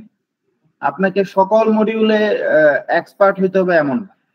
আপনি যেগুলোতে সাধারণত দুর্বলতা থাকে মানুষের, ওগুলোতে কাজ করলে কাজ হয়ে যায়। তো আমি কথা বলি সামনে আরো আগাই। রিডিং মডিউলটা হচ্ছে সাধারণত 1 ঘন্টা হয়। রিডিং এর মধ্যে কম্প্রিহেনশন থাকে। আমি ম্যাটেরিয়াল মানে রিডিং মডিউলটা কেমন হয়, এটা হচ্ছে আপনার আমরা এইচএসসি তে তো ইংলিশ পড়ছি, সিন এন্ড সিন বলতাম আমরা এগুলো, কম্প্রিহেনশন সেগুলো আসে, সংস্থানকরণ আসে, এই আর কি। নাম্বার হচ্ছে 40টা কোয়েশ্চেন থাকে। 40-এ 40 পেলে আপনি 9 পাবেন আইএলটিএস এ, তার মানে আপনি বিশ্বের সেরা ইংলিশে। আর যদি আপনার যেটা লাগবে সেটা হচ্ছে 6.5 or 7, সেক্ষেত্রে 40টার মধ্যে আপনার 40টা পারতে হবে না, আপনি করবেন 32টা বা 34টা, তাতে আপনার কাজ রিকোয়ারমেন্ট ফিল আপ হয়ে যাচ্ছে। আর যদি বেশি পান তাহলে ভালো, এটা অন্যান্য যখন স্কোরটা এভারেজ হয়, অন্যান্য ব্যান্ডের স্কোর কম থাকলে এটাকে টানবে। তারপরে হচ্ছে লিসেনিং আসি। লিসেনিং এ হচ্ছে থাকে 30 মিনিটের এক্সাম। এখানে কথা বলবে ওরা, সরি কিছু ম্যাটেরিয়াল দিবে, অডিও প্লে হবে, তারপরে হচ্ছে ওই অডিওর সাথে রেসপন্স করে আপনি পরীক্ষাটা দিবেন। এখানেও 40টা কোয়েশ্চেন, সেম অবস্থা। আপনাকে লাগবে হচ্ছে 6.5, 7 পাইতে হবে। 7.5 পাইলে ভালো, না পেলেও সমস্যা নাই। 7 আমি ধরে নিচ্ছি 6.5 এর 7 পাওয়ার জন্য আপনার 30টা পারতে হবে। 40-এর মধ্যে 30টা, অর্থাৎ 75% কোয়েশ্চেন আপনাকে কারেক্ট করতে হবে। সাধারণত এটা করা যায়, আমরা বাংলাদেশিরা এটা পারি। রাইটিং টাস্ক নিয়ে কথা আসছে। রাইটিং টাস্ক আমরা কখনোই করি না, আমরা কখনোই রাইটিং করি না ইংলিশে। পরীক্ষার মধ্যে তো যা লিখি গোজামিল লিখি, আমি নিজেও করছি, ওগুলো রাইটিং এর মানে সিলেবাসে পড়ে না। আমরা যা পরীক্ষায় লিখছি 4 বছর আন্ডার গ্রাজুয়েটে, ওগুলো আসলে রাইটিং এর সিলেবাসে পড়ে না। আমাদেরকে রাইটিংটা একটু আলাদা করে টাচ করতে হয়, টাচ আপ দিতে হয়। আসলে রাইটিং এ আমাদের কোনো এক্সপার্টাইজ থাকে না। যারা আর্টিকেল লিখে এবং অন্যান্য এই সকল কাজে জড়িত থাকে তারা পারে, বাট সাধারণত রাইটিং কে আলাদা অ্যাটেনশন দিতে হয়। রাইটিং এ 2টা টাস্ক থাকে, সাধারণত 2টা কাজ থাকে। 2টা কাজ হচ্ছে 2 ধরনের কি বলে রাইটিং টাস্ক থাকবে। টাস্ক 1 এ থাকে আপনাকে 150 ওয়ার্ড লিখতে হয়, টাস্ক 2 তে 250 ওয়ার্ড লিখতে হয়। রাইট, টাস্ক 1 এ আপনাকে একটা চিত্র দিবে। চিত্র হতে পারে গ্রাফ, হতে পারে ফ্লো চার্ট, হতে পারে এনিথিং। আপনাকে চিত্রটাতে কি হচ্ছে এটা আপনাকে লিখতে হবে 150 ওয়ার্ডে। কোনো কঠিন ল্যাঙ্গুয়েজ ইউজ করতে হয় না, কোনো ধরনের হাইলি একাডেমিক ওয়ার্ড ইউজ করতে হয় না। আপনি জাস্ট সাবলীল ভাষায় ভুল না করে লিখতে পারেন কিনা একটা সিনারিও আপনার সামনে দাঁড় করানো হলে আপনি সেটা বর্ণনা করতে পারেন কিনা এটা তো দরকার। আপনি মাস্টার্স করবেন বা পিএইচডি করবেন, আপনার এটা না পারলে আপনি কিভাবে করবেন? সো এটা। আর টাস্ক 2 হচ্ছে আপনাকে আরেকটা টপিক দিবে, আপনার পয়েন্ট অফ ভিউ বর্ণনা করতে বলবে। এটাও আপনার জন্য ফিউচারে লাগবে। আপনি যদি মাস্টার্স করেন, পিএইচডি করেন, আপনি যেখানেই যান আপনাকে আপনার পয়েন্ট অফ ভিউ, যে কোনো কিছু পড়বেন এখানে আপনার মতামতটা আপনাকে লিখে দেখাইতে হবে। তো এটা একটা টেস্ট 250 ওয়ার্ডের মধ্যে। এখানেও আপনার খুব মানে একদম মানে জটিল ইংলিশ ব্যবহার করতে হয় না, একদমই সহজ ইংলিশে, সাবলীল ভাষায়, লজিক্যাল ওয়েতে। অবশ্যই গোজামিল লিখলে হবে না, আমরা গোজামিল দেওয়া বসতাম, বাট এখানে এটা কাজ করবে না। এখানে লজিক্যাল ওয়েতে প্রতিটা কথা যুক্তি থাকতে হয়। তারপর আসতেছি আমি স্পিকিং এ থাকে 3টা পার্ট। তো স্পিকিংটাও সেম, আপনি যদি পড়তে আসেন বিদেশ, আপনাকে আগে হোক পরে হোক কথা বলা শিখতে হবে ইংলিশে, তাই না? তো আগেই শিখলেন, আইএলটিএস পরীক্ষা দেওয়ার আগেই দেশ থেকে শিখে আসলেন, তাহলে এটা ওরা মেকশিওর করতে চায় যে আপনি আগে থেকেই পারেন। তবে হ্যাঁ, স্পিকিং এর কয়টা পার্ট? 3টা পার্ট থাকে। প্রথম পার্টে একটা ইন্টারভিউ হয়, আপনার ব্যাপারে জিজ্ঞেস করে। এই পার্টে আস্ক অ্যাবাউট ইউরসেলফ, আপনার বাড়ি ঘর কি, কই আছেন, কি করেন, হবি কি, আপনি ব্যক্তিটা কেমন সেটা নিয়ে জানতে চায়। পার্ট 2 তে হচ্ছে আপনাকে কিছু টপিক দিবে, এটাকে কিউ কার্ড বলে তারা। একটা টপিকের উপর আপনাকে 1 মিনিট কথা বলতে হবে। 1 মিনিট থেকে 2 মিনিট, সাধারণত 1 মিনিট হয় না, 1 to 2 মিনিট তারা বলে। তো যে কোনো একটা টপিকে আপনাকে হাতে ধরাই দিবে, আপনি 1 মিনিট চিন্তা করার জন্য সময় পাবেন। 1 মিনিট চিন্তা করবেন, দেন 1 to 2 মিনিট সেটা নিয়ে কথা বলবেন লাগাতার, নিজেই এক্সামিনের সামনে বসে আর কি। আপনাকে কেউ ইন্টারাপ্ট করবে না। এই পার্টটা একটু মানে অনেকে এটা নিয়ে একটু ডিফিকাল্টি ফেস করে, বিকজ একা 2 থেকে 3 মিনিট বা 1 মিনিট কথা বলা একটু ডিফিকাল্ট। আমার সাথে আমাকে যদি কথায় কেউ মানে কনভারসেশনে অংশগ্রহণ না করে তাহলে। আচ্ছা, পার্ট 3 তে হচ্ছে আপনি যে 2 মিনিট কথা বলছেন না, এইটার থেকে কিছু প্রশ্ন বের করে এক্সামিনার আপনাকে জিজ্ঞেস করবে পার্ট 3 তে। সেটা চলে 4 থেকে 5 মিনিট। আপনি যদি এখন ধরেন পার্ট 2 তে মুখস্থ অ্যান্সার দিচ্ছেন কোনো কিছু, যেগুলো আপনি নিজেও জানেন না কি বলছেন, সেক্ষেত্রে পার্ট 3 তে গিয়ে আপনি আটকে যাবেন। এজন্য পার্ট 2 তে অবশ্যই বুঝে কথা বলতে হবে, যেটা রিলেটেড কোয়েশ্চেন করলে আপনি যাতে ব্যাকআপ দিতে পারেন পার্ট 3 তে গিয়ে জিজ্ঞেস করুন। বেসিক কোন কঠিন কোয়েশ্চেন করে না, কোনো কঠিন কোয়েশ্চেন করে না, জাস্ট কেন, কিভাবে, এটাই বললা কেন, বা এটা কেন, এরকম ব্যাপার সেটা। একদম বেসিক কোয়েশ্চেন করবে, বেসিক কথাবার্তা। আইএলটিএস স্পিকিং এ কোনো কঠিন কোনো কিছু জিজ্ঞেস করে না। আমরা বাংলায় যখন যা বলতেছি, যা বলি কনভারসেশনে, তাই ইংরেজিতে বলতে হয়।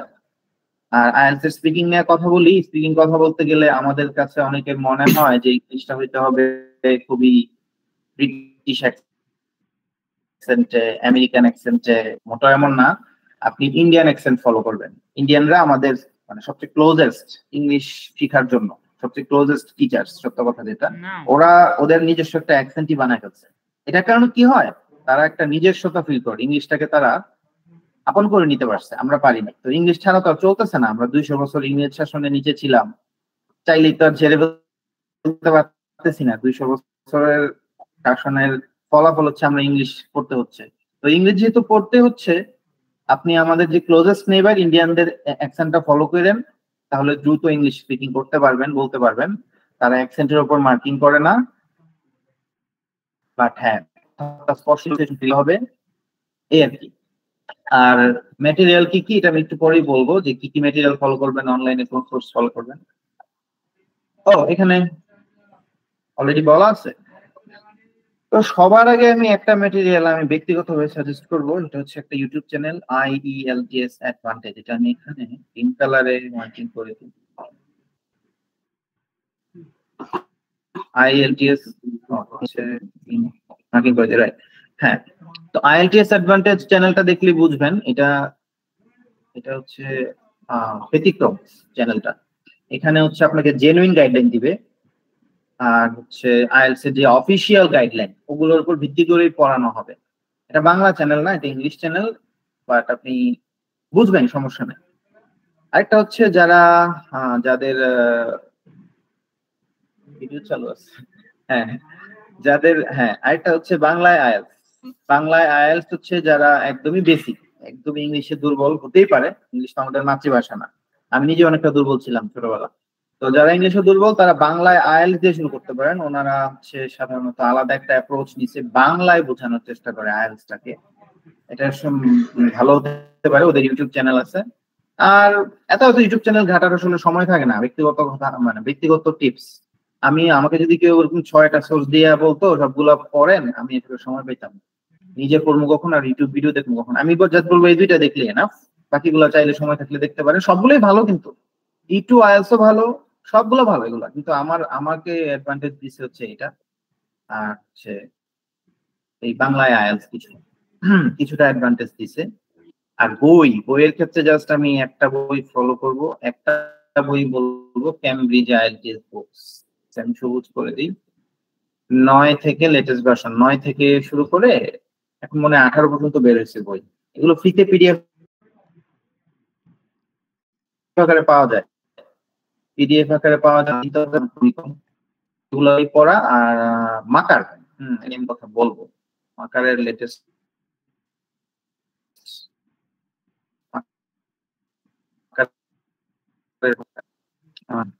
ওকে, এইগুলো আয়াতের ওভারঅল বেসিক। তারপর ডিটেইলে কারোর কোশ্চেন থাকলে অবশ্যই আমরা কোশ্চেন নিব। আমি এখন আরেকবার একটু বলবো কোন কোন মডিউলে কি ম্যাটেরিয়াল লাগবে। রিডিং মডিউলে লাগবে হচ্ছে, হ্যাঁ রিডিং মডিউলে লাগবে হচ্ছে আইএলটিএস এর ক্যামব্রিজের বই, মানে ক্যামব্রিজের বই। তারপরে হচ্ছে যদি ক্যামব্রিজের বই না থাকে, ক্যামব্রিজের বই পড়বেন, এটা থেকে আপনি বোঝার চেষ্টা করবেন।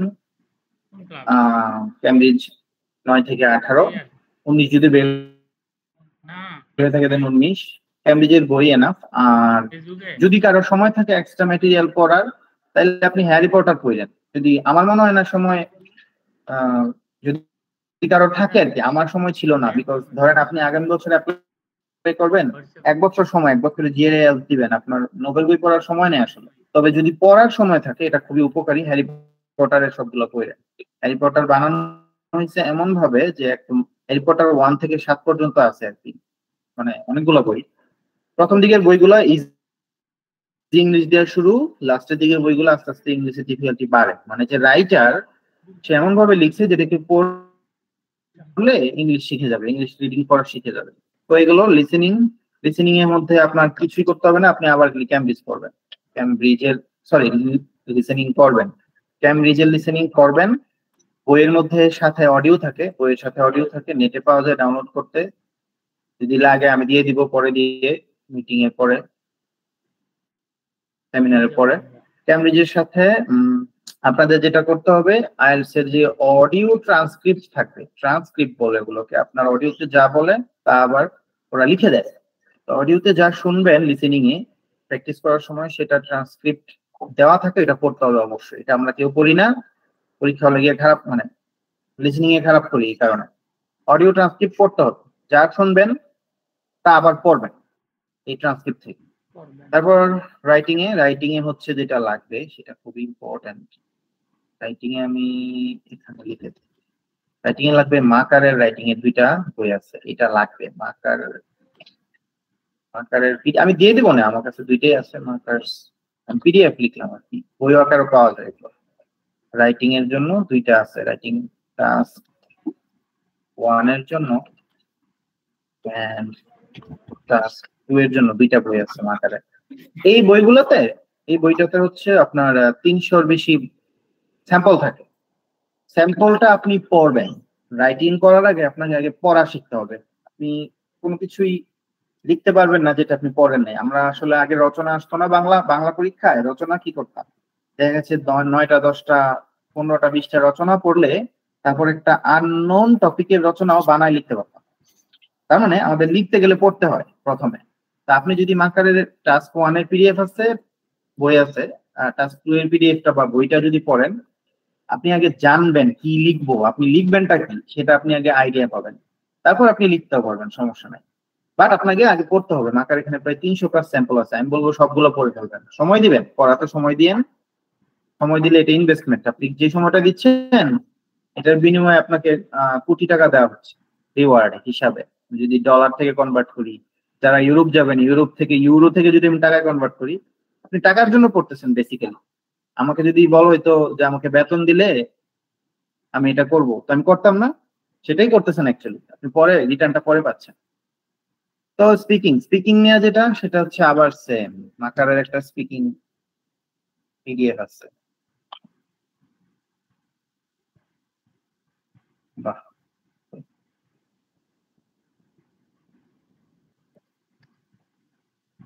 মাকারের একটা পিডিএফ আছে স্পিকিং এর উপরে। অ্যাকচুয়ালি মাকার হচ্ছে একজন রাইটার, আমি ওনার ব্যাপারে একটু বলি। উনি একজন মহিলা রাইটার, ইন্ডিয়ান, আইএলটিএস এর জন্য ভালো ট্রেনার, উনি বই বের করেন। তো সাধারণত উনি জানে কি টপিকে আসলে স্পিকিং এর কোয়েশ্চেন গুলো আসে, তো উনি একটা সাজেশনের মতো বের করে প্রতি 4 মাস পর পর। তো ওটা আপনি লেটেস্টটা টেলিগ্রামে বলেন, গুগলে বলেন, খুঁজলে পেয়ে যাবেন। আর যদি বইয়ের দোকানে যান, মাকারের লেটেস্ট বইটা জিজ্ঞেস করলে দিয়ে দেয়। সো এখানে স্পিকিং এ আপনি কি বলবেন একটা টপিকে কোয়েশ্চেন করলে, সেটা লেখা আছে। আপনি যেটা করবেন সেটা হচ্ছে স্পিকিং এর কোয়েশ্চেন গুলো পড়বেন এবং অ্যান্সার গুলো পড়বেন। পড়ার পর এই অ্যান্সার গুলো আপনি মোবাইলে রেকর্ডার অন করে নিজে নিজে বলবেন, মুখস্থ অ্যান্সার গুলো বলবেন। আপনি আপনার গলাটা শুনবেন, আপনার স্পিকিং এর টোনটা শুনবেন, আপনি আপনার নিজের ভুলগুলো বুঝতে পারবেন। নিজে প্রথম নিজের স্পিকিং শুনলে মনে হয় যে আত্মহত্যা করি, কি মারা মারা যায়। আমার নিজের এমন হইতো আর কি, প্রথম যখন স্পিকিং করতাম মনে হইতো এটা কে কথা বলতেছে, এত বাজে ইংলিশ কে বলে। তো যাই হোক, আস্তে আস্তে ঠিক হয়ে যাবে। প্রথম রেকর্ড করবেন আর কি, পড়বেন মাকারের পিডিএফটা থেকে স্পিকিং এর অ্যান্সার গুলো, সেম অ্যান্সার গুলো আপনি বলবেন মুখে মুখে। তারপর আপনি এক সময় অ্যান্সার বানানো শিখে যাবেন, সময় দিতে হবে জিনিসটাকে। তো এই হচ্ছে আইএলটিএস এর পড়াশোনা। আমি কিভাবে পড়তে হয় বললাম, মানে একদম বেসিক কথাবার্তা, যে আইএলটিএস জিনিসটা কি, আইএলটিএস এর ভিতরে কি থাকে, এগুলো আসলে এখানে আমার বলার কোনো মানে হয় না। এগুলো অসংখ্য ইউটিউব ভিডিও আছে, আপনারা দেখবেন। এই হচ্ছে জিআরই এবং আইএলটিএস।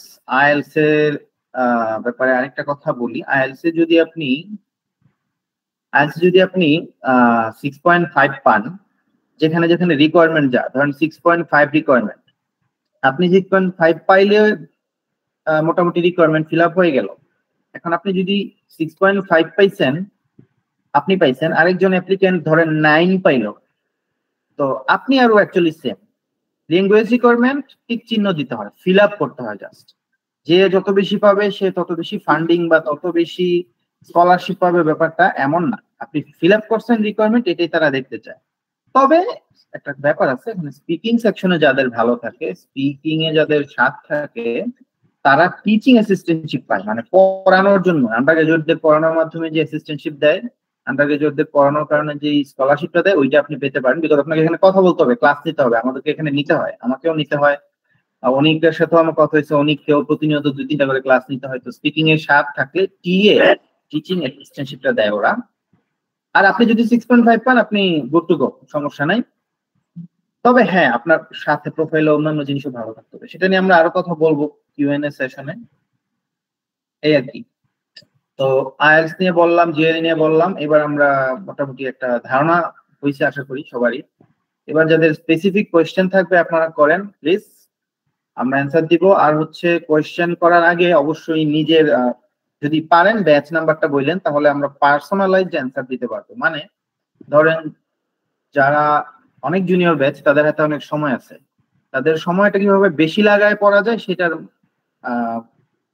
বুদ্ধি দিতে পারবো। আর যাদের একদমই সময় নেই, তারা নেক্সট ইয়ার অ্যাপ্লাই করবে, তাদেরকে কিভাবে দ্রুত করতে হয় ওইটা বুদ্ধিটা দিব। তো সেক্ষেত্রে ব্যাচ নাম্বার বলাটা জরুরি, কবে গ্রাজুয়েশন করছেন বা ব্যাচ নাম্বার, সেটা বললে আমরা আইডিয়া পাবো। তো এই হচ্ছে অবস্থা আমার পক্ষ থেকে। ধন্যবাদ সবাইকে কথা শোনার জন্য। এটা বন্ধ কর কি হবে? ওকে, ঠিক আছে।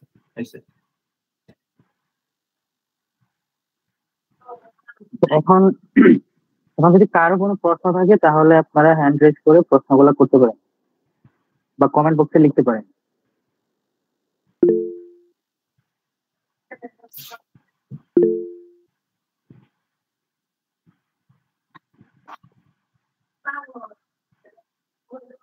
হ্যাঁ, রহমত আলী সিফাত ভাই, আপনি প্রশ্নটা করতে পারেন।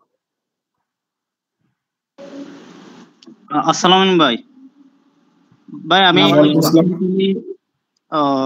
13 ব্যাচ থেকে, তো আমার প্রশ্ন হচ্ছে জিআর এর জন্য কি চট্টগ্রামের কোথাও কোচিং আছে, অথবা যদি থাকে কোচিং কি প্রয়োজন নাকি নিজে থেকেই পসিবল?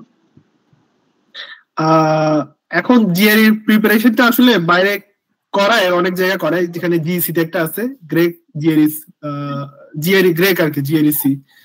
তো ওখানে একটা কোচিং সেন্টার আছে, বাট এতটা ফ্রুটফুল না আর কি। তো জিআরই প্রিপারেশনটা কমপ্লিটলি আসলে যারা করে ম্যাক্সিমাম সবাই হচ্ছে বাসায় বসে নেয়। বাসায় বসে নেওয়ার পর হচ্ছে বিভিন্ন অনলাইন সাইটে at the end of their preparation তারা হচ্ছে পরীক্ষার মানে দেয় আর কি, মানে বিভিন্ন ওয়েবসাইটে গিয়ে ইটিএস এর অফিসিয়াল ওয়েবসাইটে ওখানে হচ্ছে একটা ফ্রি টেস্টের একটা মক টেস্ট দেওয়া যায়, মানে পাওয়ার প্রেপ ওয়ান। আচ্ছা তো ওটা দেওয়া যায়। আর হচ্ছে আমি রিকমেন্ড করবো না যে বাইরে গিয়ে পড়ার জন্য, হয়তো আমরা মানে একটা সার্কেল নিয়ে বা গ্রুপ স্টাডি করতে পারি, বাট কোন একটা কোচিং এ গিয়ে যে প্রিপারেশন এটা হচ্ছে কমপ্লিটলি একটা স্ক্যাম। আচ্ছা মানে আমি এটা হচ্ছে আমার পার্সোনাল অপিনিয়ন। একটা ছোট করে জাস্ট বলি যে অনেকের কথাটাই বললাম জাস্ট। আপনি তো ইন্টারমিডিয়েটের মানে এইচএসসি পরে ভর্তি কোচিং করছেন, আপনার কি মনে হয় লাভ হয়েছে কোনো? যদি মনে হয় লাভ হয় তাহলে আপনি জিআরই কোচিং করেন, আর যদি মনে হয় যে না আসলে ওটা লাভ ছিল না, এটা স্ক্যাম ছিল, হুদাই করছি, তাহলে আপনি জিআরই কোচিং করেন না। আমি করি নাই, বিকজ দেখেন কোচিং কারা চালায়, যারা চালায় আমাদের মতো স্টুডেন্টরা। এখন আমি তো ভাই জিআরই দিছি, আমি একটা অ্যাপ্লিক্যান্ট, আমি জিআরই পড়ানোর সুযোগ পাইছিলাম বিভিন্ন কোচিং সেন্টারে, অনেকও পাইছিল। তো আমরা কি ট্রেনার, আমরা কি প্রফেশনাল? আমরা জাস্ট, এটা তো এমন মানে ছোটখাটো জিনিস না যে আমি টিউশনি করানোর মতো, এটা একটা জীবন মরণের ব্যাপার, সারা জীবনের কেরিয়ারের ব্যাপার। তো ব্যাপারটা এটা ঠিক না। আপনি জিআরই বাংলাদেশ থেকে কোচিং করেন না, কোচিং করেন অনলাইন থেকে, গ্রেডমেট থেকে, যে কিনা ওয়ার্ল্ড ক্লাস ট্রেনারদের থেকে করেন। হ্যাঁ, আর তা তবুও অনেকের আছে যে একটা মানে ক্লাসরুম লাগে, ফিজিক্যাল এনভায়রনমেন্ট লাগে, সেটার জন্য আপনি যেতে পারেন, কিন্তু আপনি ওইটার মাধ্যমে গিয়ে ভালো স্কোর পাবেন এটা আশা করে যায় না। আপনি জাস্ট এটি দিয়ে শুরু করতেছেন, ওইটা ওই হিসাবে যায় না। জি ভাই, জি ভাই, বুঝতে পারছি।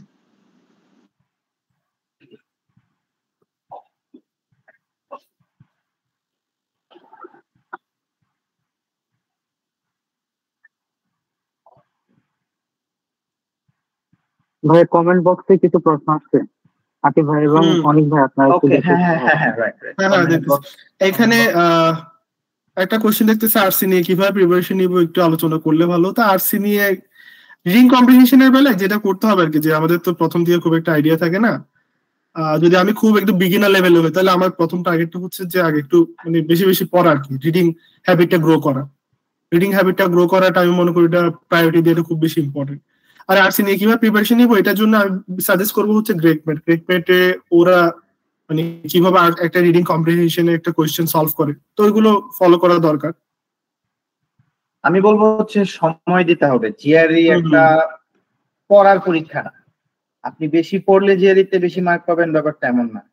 আপনি যদি ধৈর্য বেশি দেখাইতে পারেন, অসম ধৈর্যের পরীক্ষা দিতে হবে আপনাকে। জিআরই বলেন, আইএলটিএস বলেন, আর বাইরে স্কলারশিপ নিয়ে বিদেশ আসা বলেন, আপনার সবচেয়ে বড় পরীক্ষা হচ্ছে। যাই হোক, এত কথাতে না যায়, সোজা কথা আপনাকে সময় দিতে হবে। আপনি রিডিং কম্পিটিশন করবেন থেকে, বিগ বুক আছে বই, ওইখান থেকে পড়লেও হবে। আপনি জাস্ট একটা জিনিস 2 বার 3 বার মানে বারবার শেষ করেন। বিগ বুকটা ধরলেই বুঝতে পারবেন, অনেক বড় বই, এটা পরে একবার শেষ করতে গেলেই খবর হয়ে যায়। তো আপনি সময় দিয়েন বেশি করে, আর 15 দিন পরেই 1 মাস পরেই খুব ভালো রেজাল্ট আশা করেন না। আমাদের যেহেতু সময় লাগছে, মোস্ট প্রবাবলি আমরা সবাই বাংলাদেশি, আমাদের পড়াশোনার মেধা লেভেলটা এটা একটু ডিপেন্ড করে আর কি, মানে মানুষ অনেকজন আছে কি 1 সপ্তাহ পরে দিয়ে দিচ্ছে, কোনো কেউ আছে কি 3 মাস পরে, 5 মাস পরে, এটা ডিপেন্ড করে, person to person wise vary করে। যে লোক 1 সপ্তাহ পরে দিয়ে দিচ্ছে বুঝতে হবে সে কিন্তু আগে এটা মানে সে রিডিং এর মধ্যে ছিল। তো যারা আছে ওটা ভিন্ন কথা, যারা রিডিং এখানে জিআইটা আমি কারোর সাথে কম্পিটিশন করতে যাচ্ছি না, এটা কারোর সাথে কম্পিটিশনের কোনো অ্যাডমিশন টেস্ট না। এটা হচ্ছে আমার একটা স্কোর দরকার, একটা এডমিশন রিকোয়ারমেন্ট ফিল আপ করা দরকার, অতটুকুই। এটাকে এর বাড়তি প্রায়োরিটি দেওয়ার দরকার নেই যে আমি আমার বন্ধু এত পেয়েছে আমার থেকে বেশি পেতে হবে, ও এত পেয়েছে আমার থেকে না। এটা কোনো মানে you are not into a competition, you are here for yourself, you are here to meet the admission requirements, nothing else. এই কথা থেকে আসি, আমাদের অনেকে জিআরই 317 পেয়ে বাইরে স্কলারশিপ করতে আসছি, অনেকে 302 পেয়েও আসছি। তো এই যে অনেক যেটা বললো, এটা কম্পিটিশন না, এটা আল্লাহর রিজিক, যে যতটুকু পায় চেষ্টা করতে হবে আর কি, সময় দিতে হবে, এটা হচ্ছে বড় কথা। আর এই জিআরএস থেকে বেশি ইম্পর্টেন্ট আমি যেটা মনে করি সেটা হচ্ছে নিজের আগে একাডেমিক পড়ালেখা সেটাকে ঠিক রাখা, আর আর তারপর হচ্ছে নিজে যদি কিছু রিসার্চ পাবলিকেশন বা এইসব করতে পারে তাহলে ওইটাও আরো ভালো। তো এগুলো হচ্ছে পরবর্তী যখন তুমি অ্যাপ্লিকেশন করতে যাবে তখন হচ্ছে তোমাকে ওভারঅল একটা ইমপ্রেশন ক্রিয়েট করবে। এইখানে আমি একটা পার্সোনাল টিপস দিব, আমাদের টেক্সটাইলে পাবলিকেশন করাটা অনেক টাফ, বিকজ আমাদের সব ফিজিক্যাল একটা ফিল্ড, মানে কম্পিউটেশনাল কাজ করার সুযোগ নেই। ঘরে বসে কম্পিউটেশনাল কাজ করে আমি পাবলিশ করবো এটা সুযোগ যেহেতু নাই, আর আমাদের রিসোর্স কম আমাদের হাতে, আমাদের বাংলাদেশে আমি তো জানি। সো যেহেতু পাবলিকেশন করার সুযোগ নাই, সম্পূর্ণ ফোকাসটা জিআরই তে দিলে আমার মনে হয় ফুল হয়। যাদের সিজিপিএ ভালো তাদের এত ভালো স্কোর লাগে না, যাদের সিজিপিএ কম, আমার আর অনেকের দুজনেরই কম, আমাদের এই জন্য 310 আপ করতে হয়েছে। সো এই আর কি। এখানে আরেকটা প্রশ্ন দেখতেছি, আমি স্কেটে ফোর্থ ব্যাচ, আমি ইয়ান ইঞ্জিনিয়ারিং পড়ছি, আমি কি জিআরএস ফ্যাশন ডিজাইনিং নিয়ে পড়তে পারবো? এখন এটা আসলে কমপ্লিটলি একটা হচ্ছে সাবজেক্টিভ একটা প্রশ্ন আর কি, যে মানে আমি বিভিন্ন জায়গায় রিকোয়ারমেন্ট এক এক রকম, যেমন ইউনিভার্সিটি অফ জর্জিয়াতে দেখা গেল কোনো জন জিআরই চায় না, আবার কিছু কিছু জায়গায় দেখা গেল কোনো জিআরইটাকে খুব বেশি প্রায়োরিটি দেয়। তো এটা হচ্ছে আপ টু দা ইন্ডিভিজুয়াল, তারা কোথায় কোথায় অ্যাপ্লাই করবে তাদের থেকে আগে ইউনিভার্সিটিতে কি খুঁজতেছে, ওদের সাবজেক্টে কি, ডিপার্টমেন্টে কি অ্যাডমিশন রিকোয়ারমেন্টে জিআরই আছে নাকি নাই, এটা আগে ফাইন্ড আউট করতে হবে। ওকে, আরেকজন কোয়েশ্চেন করছে হচ্ছে জিআরই আইএলটিএস দুইটার মধ্যে কোনটা করলে অ্যাডভান্টেজ বেশি, কি ধরনের অ্যাডভান্টেজ পাওয়া যায়? না, দুইটাই লাগবে যদি ইউএসএ লাগে, ইউএস এর জন্য। আর যদি ইউরোপে বা অন্য কোনো কান্ট্রিতে চেষ্টা করেন অনলি আইএলটিএস না, বাট ইউএস এর জন্য দুইটাই লাগে। কিছু কিছু ভার্সিটি জিআরই রিকোয়ারমেন্ট নাই, সেটা আমি আলোচনার বাইরে রাখতেছি, ব্যতিক্রম গুলো আর কি। আর এখানে কিছু মিসকনসেপশন আমি ক্লিয়ার করতে চাই, জিআরই আর আইএলটিএস আপনারা মিলাতে যায় না, দুইটা আলাদা বিষয়। IELTS is a language test only. IELTS এর অনেকগুলো কম্পিটিটর আছে, যেমন হচ্ছে আইএলটিএস টফেল আছে, আইএলটিএস আছে, ডুওলিঙ্গো আছে, পিটি আছে। তাহলে এক একটা ইউএসএ তে ম্যাক্সিমাম ক্ষেত্রে আইএলটিএস আর টফেলটাকে কিন্তু ওরা বেশি প্রাধান্য দেয়। অনেকে টফেলও দেয় কিন্তু, আবার অনেকে আইএলটিএসও দেয়। টফেল একটু কঠিন আছে আইএলটিএস এর তুলনায়, বাট অনেক টপ ইউনিভার্সিটি কিন্তু আবার টফেল খুঁজে। বাট আইএলটিএস বা টফেল যে কোনো একটা দিলে আমাদের এনাফ। আমরা আইএলটিএস দিছি, আমাদের মনে হলো যে আইএলটিএস দেওয়াটা আমার জন্য কম্পারেটিভলি ইজি। আর জিআরই দিয়ে কি কোনো ভার্সিটিতে অ্যাপ্লাই করা যাবে কিনা, আমি আবার বলতেছি আগে ইউনিভার্সিটির রিকোয়ারমেন্ট দেখতে হবে, যে ওরা কি জিআরই খুঁজতেছে কি খুঁজতেছে না, ওটার উপর বেস করে দেন হচ্ছে আমি ডিসিশন নিব। বাট জিআরই দিলে যেটা হয়, সেটা হচ্ছে আমার থেকে অনেকগুলো ইউনিভার্সিটির জন্য দরজা খুলে যাবে। এটাই। কে যেন হাত তুলছিল, এই হাত তোলার লিস্টটা কিভাবে পাওয়া যায়? এখানে একটা কিউ থাকার কথা, যারা যারা হাত তোলে ওই হাত তুলছে, এটা একটা কিউ থাকার কথা, এটা কি ওপেন করা যায়? অনেক দেখতে পাচ্ছ? না, হ্যাঁ ওপেন কিউ। সিজিপি, আচ্ছা একজন আমি বলতেছি, রহমত আলী সিফাত রেইজড হ্যান্ড। ঠিক আছে, হ্যাঁ বলো ভাই, সমস্যা নাই, কোশ্চেন করো। আচ্ছা ভাই, এখানে এমএস বা পিএইচডি করার পর কি সিটিজেনশিপ বা পিআরশিপ কোনো কিছু কি ওরা প্রোভাইড করবে, নাকি চলে আসতে হবে আবার? কাউকে বিদেশ যেতে চলে আসতে হয় না, বাট হ্যাঁ ওরা প্রোভাইড করবে। এখন আমি মনে করি এইসব প্রশ্ন এখন করাটা খুবই অবান্তর টাইপের একটা প্রশ্ন, কারণ হচ্ছে এগুলো নিয়ে এখন চিন্তা করাটা আমি মনে করি না খুবই যুক্তিযুক্ত। কারণ এখন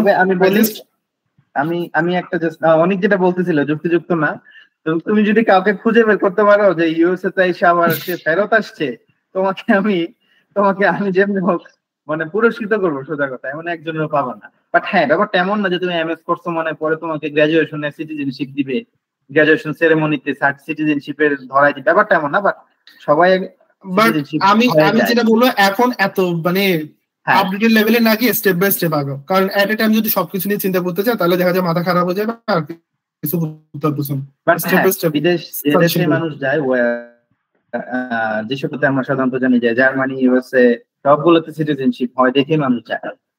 ওকে ঠিক আছে, পরে আমরা একটা কমেন্ট থেকে কোশ্চেন নিতে পারি, সেটা হচ্ছে লিখি আসলে অনেক উপর থেকে বলি।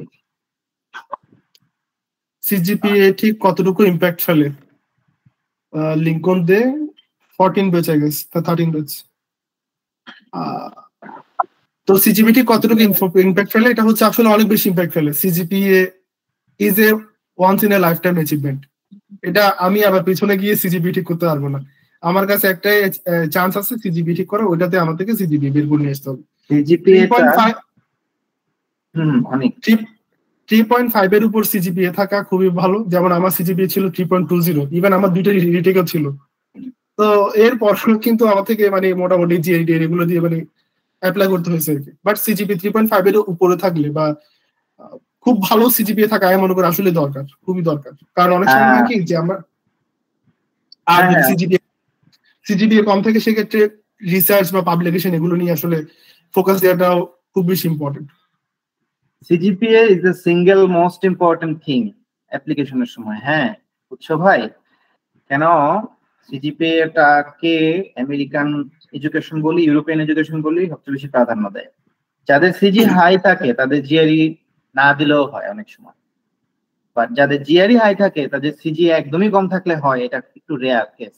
মানে সোজা কথা সিজিপিএ ফার্স্ট প্রায়োরিটি, সবকিছুর উপর সিজিপিএটা দেখে। এখন আমরা বলতে পারি আমাদের দেশে তো আমরা গোজামিল লিখে সিজিপিএ বাড়াই, তো অনেক প্রাইভেট ইউনিভার্সিটিতে সহজেই সিজিপিএ বেড়ে যায়। ওরা ওইটা জানে না, ওরা দেখে ওদের স্ট্যান্ডার্ড, ওদের স্ট্যান্ডার্ডে সিজিপিএ বেশি মানে স্টুডেন্ট ভালো। তো আমি কোত্থেকে সিজিপিএ নিয়ে আসছি সেটা ম্যাটার না, সিজিপিএ বেশি নিয়ে আসছি মানে আমি উপরে, সবার উপরে। তারপর আসে জিআরই, তারপর আসে পেপার অন ইম্পর্টেন্ট, তারপর আসে এসওপিএলও আর কি।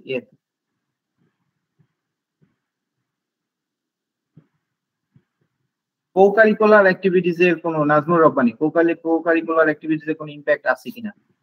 আছে, ইম্প্যাক্ট আছে, ইম্প্যাক্ট নাই তা না, বাট আগে সব ফরজ ঠিক রেখে, মানে আমার যা যা ইম্পর্টেন্ট মানে এসেনশিয়াল ওগুলো ঠিক রেখে তারপর করলে এটার ইম্প্যাক্ট অনেক বেশি। ধরো তোমার সিজিপিএ টা একটা মোটামুটি রেঞ্জে আছে আর কি, 3 আপ আছে ধরলাম, জিআরই টা দিছো, আইএলটিএস টা দিছো, দেওয়ার পর এবার তুমি যদি কো-কারিকুলার অ্যাক্টিভিটি করো সেটা অবশ্যই তোমার প্রোফাইলকে অলংকৃত করবে।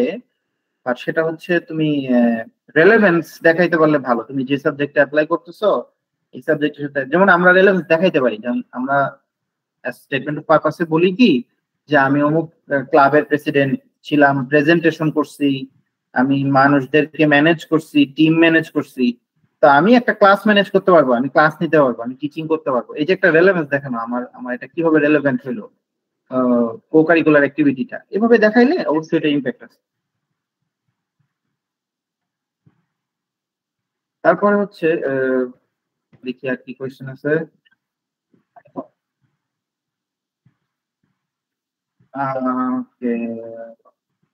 আর কি কিছু কোয়েশ্চেন আছে? টাইপিং স্কিলস, আচ্ছা, টাইপিং স্পিড কেমন থাকতে হবে এটা নিয়ে একজন একটা কোয়েশ্চেন, রহমত আলী সিফাত। টাইপিং স্পিডের বেশি থাকতে হবে না, কারণ হচ্ছে শাকিল মিয়া রেস করছে, দাঁড়াও আমি বলতেছি। রহমত আলী সিফাত যেটা বলছিলাম, টাইপিং স্পিডের পরীক্ষা না, আইএলটিএসটা টাইপিং স্পিডের পরীক্ষা না, এটা কারো টাইপিং স্পিড টেস্ট করে না। অর্থাৎ তুমি যদি টাইপিং করেও দাও অথবা জিআরইটাও টাইপিং স্পিডের পরীক্ষা না, এটা কারো টাইপিং স্পিড টেস্ট করে না, এটা তোমার রাইটিং এর এবিলিটি দেখে। অর্থাৎ তারা এমন কোনো টাইপিং স্পিড আশা করবে না যে তুমি অনেক টাইপ করতে হবে। বেসিক্যালি তুমি চ্যাটিং করো না মোবাইলে, ওইরকম টাইপ করলেই না, এই আর কি কথা। তো MD Shakil Mia raise your hand. হ্যাঁ শাকিল বলো ভাই, কোশ্চেন করো। আসসালামু আলাইকুম ভাই। হ্যাঁ হ্যাঁ হ্যাঁ শাকিল, কি অবস্থা তোর? হ্যাঁ কোশ্চেন কর। এই তো ভাই আছি আলহামদুলিল্লাহ। ভাই আমার প্রশ্নটা হচ্ছে ওই জিআরইর রেজাল্টে নাকি একটা নির্দিষ্ট সময় থাকে 2 বছরের মতো, এটা না জিআরই এই ক্ষেত্রে বলি, জিআরইর জন্য থাকবে হচ্ছে 5 বছর, আইএলটিএস 2 বছর, 2 বছর না থাকবে। হ্যাঁ তো ভাই আমি যদি আইএলটিএসটা আগে দেই তারপরে জিআরইর প্রিপারেশন নেই, সেক্ষেত্রে যদি জিআরইর প্রিপারেশন নিতে আমার সময় বেশি চলে যায় তাহলে তো মানে এটা মনে হয় একটু ইফেক্ট ফেলবে। হ্যাঁ কথা ঠিক আছে, এটা তো অবশ্যই ফিট ফেলবে। হ্যাঁ অবশ্যই ফিট কথা ঠিক আছে, সবকিছুরই দুই ধারি তলোয়ার বলে আর কি, দুই দিকে ধার তলোয়ারের, মানে পজিটিভ আছে নেগেটিভও আছে। ব্যাপারটা হচ্ছে এরকম যে যারা জিআরই প্রথম প্রস্তুতি শুরু করলাম, জিআরই দেখে ভয় পেয়ে পিছিয়ে গেলাম, পরে আইএলটিএস দেওয়া হলো না, ওইটা থেকে ভালো আইএলটিএস আগে দিয়ে আইএলটিএস দিছি এইটা চিন্তা করলে তখন জিআরই দেওয়ার সাহস আসে আর কি। তো আমার থিঙ্কিং হচ্ছে এটা। হ্যাঁ সময় খুবই সীমিত। এটা আকিব যেটা বললো যে মানে আইএলটিএস আগে দিয়ে জিআরই, এটা ডিপেন্ড করে person to person wise, right person wise. যেমন আমি ভয় পাই, হ্যাঁ কতটা, যেমন আমি জিআরই দেওয়ার পরে হচ্ছে কি আইএলটিএস দিছি, আইএলটিএস আমার 1 মাসও লাগে নাই মানে আইএলটিএস দিতে, কারণ আমার জিআরই দিয়ে এমন কনফিডেন্স বেড়ে গেছে যে আমি আর মানে মক টেস্টও দিতে যাইনি, আমি বাসায় বসে এটা আলগা পাল্লা এমনি মডিউল গুলো দেখে জাস্ট পরীক্ষা দিতে চলে গেছি। আর যারা জিআরই আগে দিবে, জিআরই যেহেতু কম্পিউটার বেস টেস্ট, তারা পরবর্তীতে যখন আইএলস দিতে যাবে তখন চেষ্টা করবা যাতে করে যে কম্পিউটার বেসড আইএলসটা দেওয়ার জন্য। আইএলস এরও তো দুইটা ফরম্যাট আছে, একটা পেপার বেসড আছে, একটা কম্পিউটার বেসড আছে। তো জিআরই যদি আগে দিয়ে ফেলো দেন আমার সাজেশন থাকবে যে পরবর্তীতে আইএলস দেওয়ার সময় কম্পিউটার বেসডটা দেওয়া। ওকে, ভায়োলেট পার্পল জি ভাই। একজন হাত তুলছিল, ওটা কোয়েশ্চেন করতে পারেন? আচ্ছা, শাকিলের কোনো কোয়েশ্চেন আছে থাকলে আর বলতে পারো, সমস্যা নেই। না ভাই, ঠিক আছে। ঠিক আছে, তাহলে ভায়োলেট পার্পল হাত তুলছিল আর কি, কোয়েশ্চেন আছে কোনো?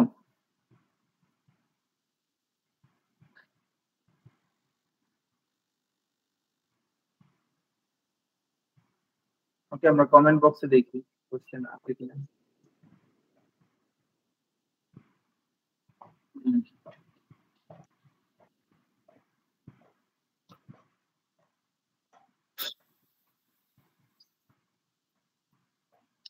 একজন কোয়েশ্চেন করছে, জহিরুল ইসলাম ভাই, লিসেনিং সেকশন 4 এ কিভাবে ইমপ্রুভ করব? লিসেনিং সেকশন 4 এ ইমপ্রুভ করার জন্য আমি আসলে স্পেসিফিক্যালি কি বলবো, ট্রান্সক্রিপ্টটা পড়তে হবে। লিসেনিং সেকশন 4 এরটা বেশি করে তাহলে সাধারণত ওরা কি ধরনের আইএলস এ ট্র্যাপ দেয়, হ্যাঁ আইএলস এ ট্র্যাপ দেয়, ফাঁদ পাতে। ওরা কি ধরনের ফাঁদটা পাতে এটার একটা প্যাটার্ন আছে, এমন না যে তারা সৃজনশীল প্রশ্ন বানায় এক এক সময় এক এক রকম, এমন না, মোটামুটি 10-12টা টাইপের ফাঁদ তারা, ট্র্যাপ তারা দেয়। তো যদি আইএলস সেকশন 4 এর ট্রান্সক্রিপ্ট গুলো বারবার করতে থাকি, 20টা 15টা এরকম করতে থাকলে ট্র্যাপ গুলো মাইন্ডে কাজ করে যে এটা একটা ট্র্যাপ, তখন ধরতে পারে যে এই ট্র্যাপটাতে আমি পা দিব না, এটা আর কি। বা কি ধরনের ভুল তারা আমাদের কাছ থেকে এক্সপেক্ট করে, ওইটা বুঝলে পরে আস্তে আস্তে ইমপ্রুভ হয়। এটা ছাড়া আর কোনো কিছু কি আছে অনেক বলার মতো লিসেনিং না। সেকশন 4 এ? আর হচ্ছে কি বলা যায় যে মানে লিসেনিংটা ইমপ্রুভ করার জন্য ওই মোটামুটি পডকাস্ট শোনা বা মুভি সিরিজ এগুলো দেখা, তো এইটুকুই বলা যায়। আর একজন বলতেছে, শাহরিয়ার সিজান, ব্যাংক স্টেটমেন্ট নিয়ে কিছু বলেন। স্টেটমেন্ট লাগে না স্কলারশিপ পাইলে, ফুল স্কলারশিপ পাইলে। আমার আর অনেকের কারোরই তেমন ব্যাংক স্টেটমেন্ট লাগে নাই, বিকজ কভার সবকিছু ফুল স্কলারশিপের মাধ্যমে কভার থাকে, ব্যাংক স্টেটমেন্ট লাগে না। ফুল ফান্ডে যারা আসবে আর কি, আর যারা সেলফ ফান্ডে পড়তে আসবে তাদের তো টিউশন ফি আর লিভিং এক্সপেন্স যে চালাইতে পারবে এক বছর, এটা ব্যাংক স্টেটমেন্ট লাগে। ঠিক আছে। একজন বলতেছে, আসসালামু আলাইকুম, জিআরই তে কি ক্যালকুলেটর ব্যবহার করা যাবে? জিআরই তে ক্যালকুলেটর আছে, ওরা সফটওয়্যার ক্যালকুলেটর দেয়, মানে ফিজিক্যাল ক্যালকুলেটর সাথে নেওয়া যাবে না, ওদের সফটওয়্যার ক্যালকুলেটর আছে। বাট ওইটা একটা ট্র্যাপ, ওই ক্যালকুলেটর যারা ইউজ করবে, যাদের ওই ম্যাথ করার জন্য ক্যালকুলেটর লাগবে, তারা জিআরই তে ভালো মার্ক পাবেন। এটা একটা ট্র্যাপ, এটা যে ইউজ করবে সে ট্র্যাপে পা দিল। মূলত আমার ক্যালকুলেটর ইউজ করার সময় নাই, সময় থাকে না, আমি মাউস দিয়ে চেপে চেপে প্রতিটা কি চেপে চেপে সফটওয়্যার ক্যালকুলেটর ইউজ করবো, সময় থাকে না। সো এটা করা যাবে না, মূলত ক্যালকুলেটর ছাড়া ম্যাথ করা শিখে ফেলতে হবে। করা যায়, আমি যে মাগুসের আমি জিআরই কিছু ম্যাটেরিয়াল, ও তো বলছিল এই এই অনেক, তো তবুও বলি যে মাগুসের ভিডিও আছে না, এই মাগুসের ভিডিও নিয়ে কথা বলছিলি অনেক? না, মাগুসের নিয়ে আমি কথা বলি না খুব একটা। আচ্ছা, কোয়ান্টের জন্য মাগুস নামে একটা কোম্পানি আছে, ওদের ভিডিও ফলো করতে হয়। ওই ভিডিও আমার কাছে লিংক আছে, হ্যাঁ কারো কাছে আমার কাছে লিংক আছে, লাগলে আমি দিয়ে দিব টরেন্ট লিংক, যাদের লাগবে দুইটারই টরেন্ট লিংক আছে আমার কাছে, দিয়ে দিব। ইউজ করতে হবে হচ্ছে, আমি সফটওয়্যারটার নাম বলে দিই, কিউবিট টরেন্ট সফটওয়্যার দিয়ে মানে ডাউনলোড করতে হবে কিউবিট টরেন্ট। টেকনিক্যাল কথাও বলে দিলাম, টেকনিক্যাল জিনিসও জানতে হয় এই জার্নিটা, বিদেশ পড়তে আসা এটার জন্য। তো কিউবিট টরেন্ট দিয়ে এই আমি বলে দিব না, টরেন্টের লিংক দিয়ে দিব না, এই মাগসের ভিডিওতে শিখায় দেয় কিভাবে, যেটা টপিকে যেটাতে ছিলাম, এই ক্যালকুলেটর ছাড়া কিভাবে ম্যাথ করা যায় ওরা শিখায় দেয়, ওরা বলে দেয়। আর জিআরই এমন পরীক্ষা না যে আমার থেকে কমপ্লেক্স ক্যালকুলেশন খুঁজে, ওরা আসলে এমন ম্যাথ দেয় যেটা মুখে করা যায়। আমাদের ছোটবেলা না, সরি ইন্টারমিডিয়েটের পরে আমরা দিছি না, ক্যালকুলেটর ছাড়া ভর্তি পরীক্ষা দিতাম না, ওগুলোতে তো এমন ম্যাথ দিত যেটা ক্যালকুলেটর ছাড়া করা যায়। তো জিআরই তো সেম আর কি, মনে হবে ক্যালকুলেটর ছাড়া হবে না, বাট ক্যালকুলেটর ছাড়া সব ম্যাথ করা যায়, এই আর কি।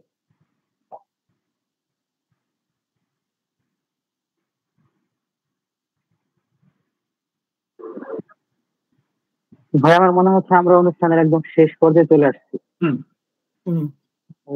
প্রশ্নগুলো আমরা দ্রুত নিয়ে নিব।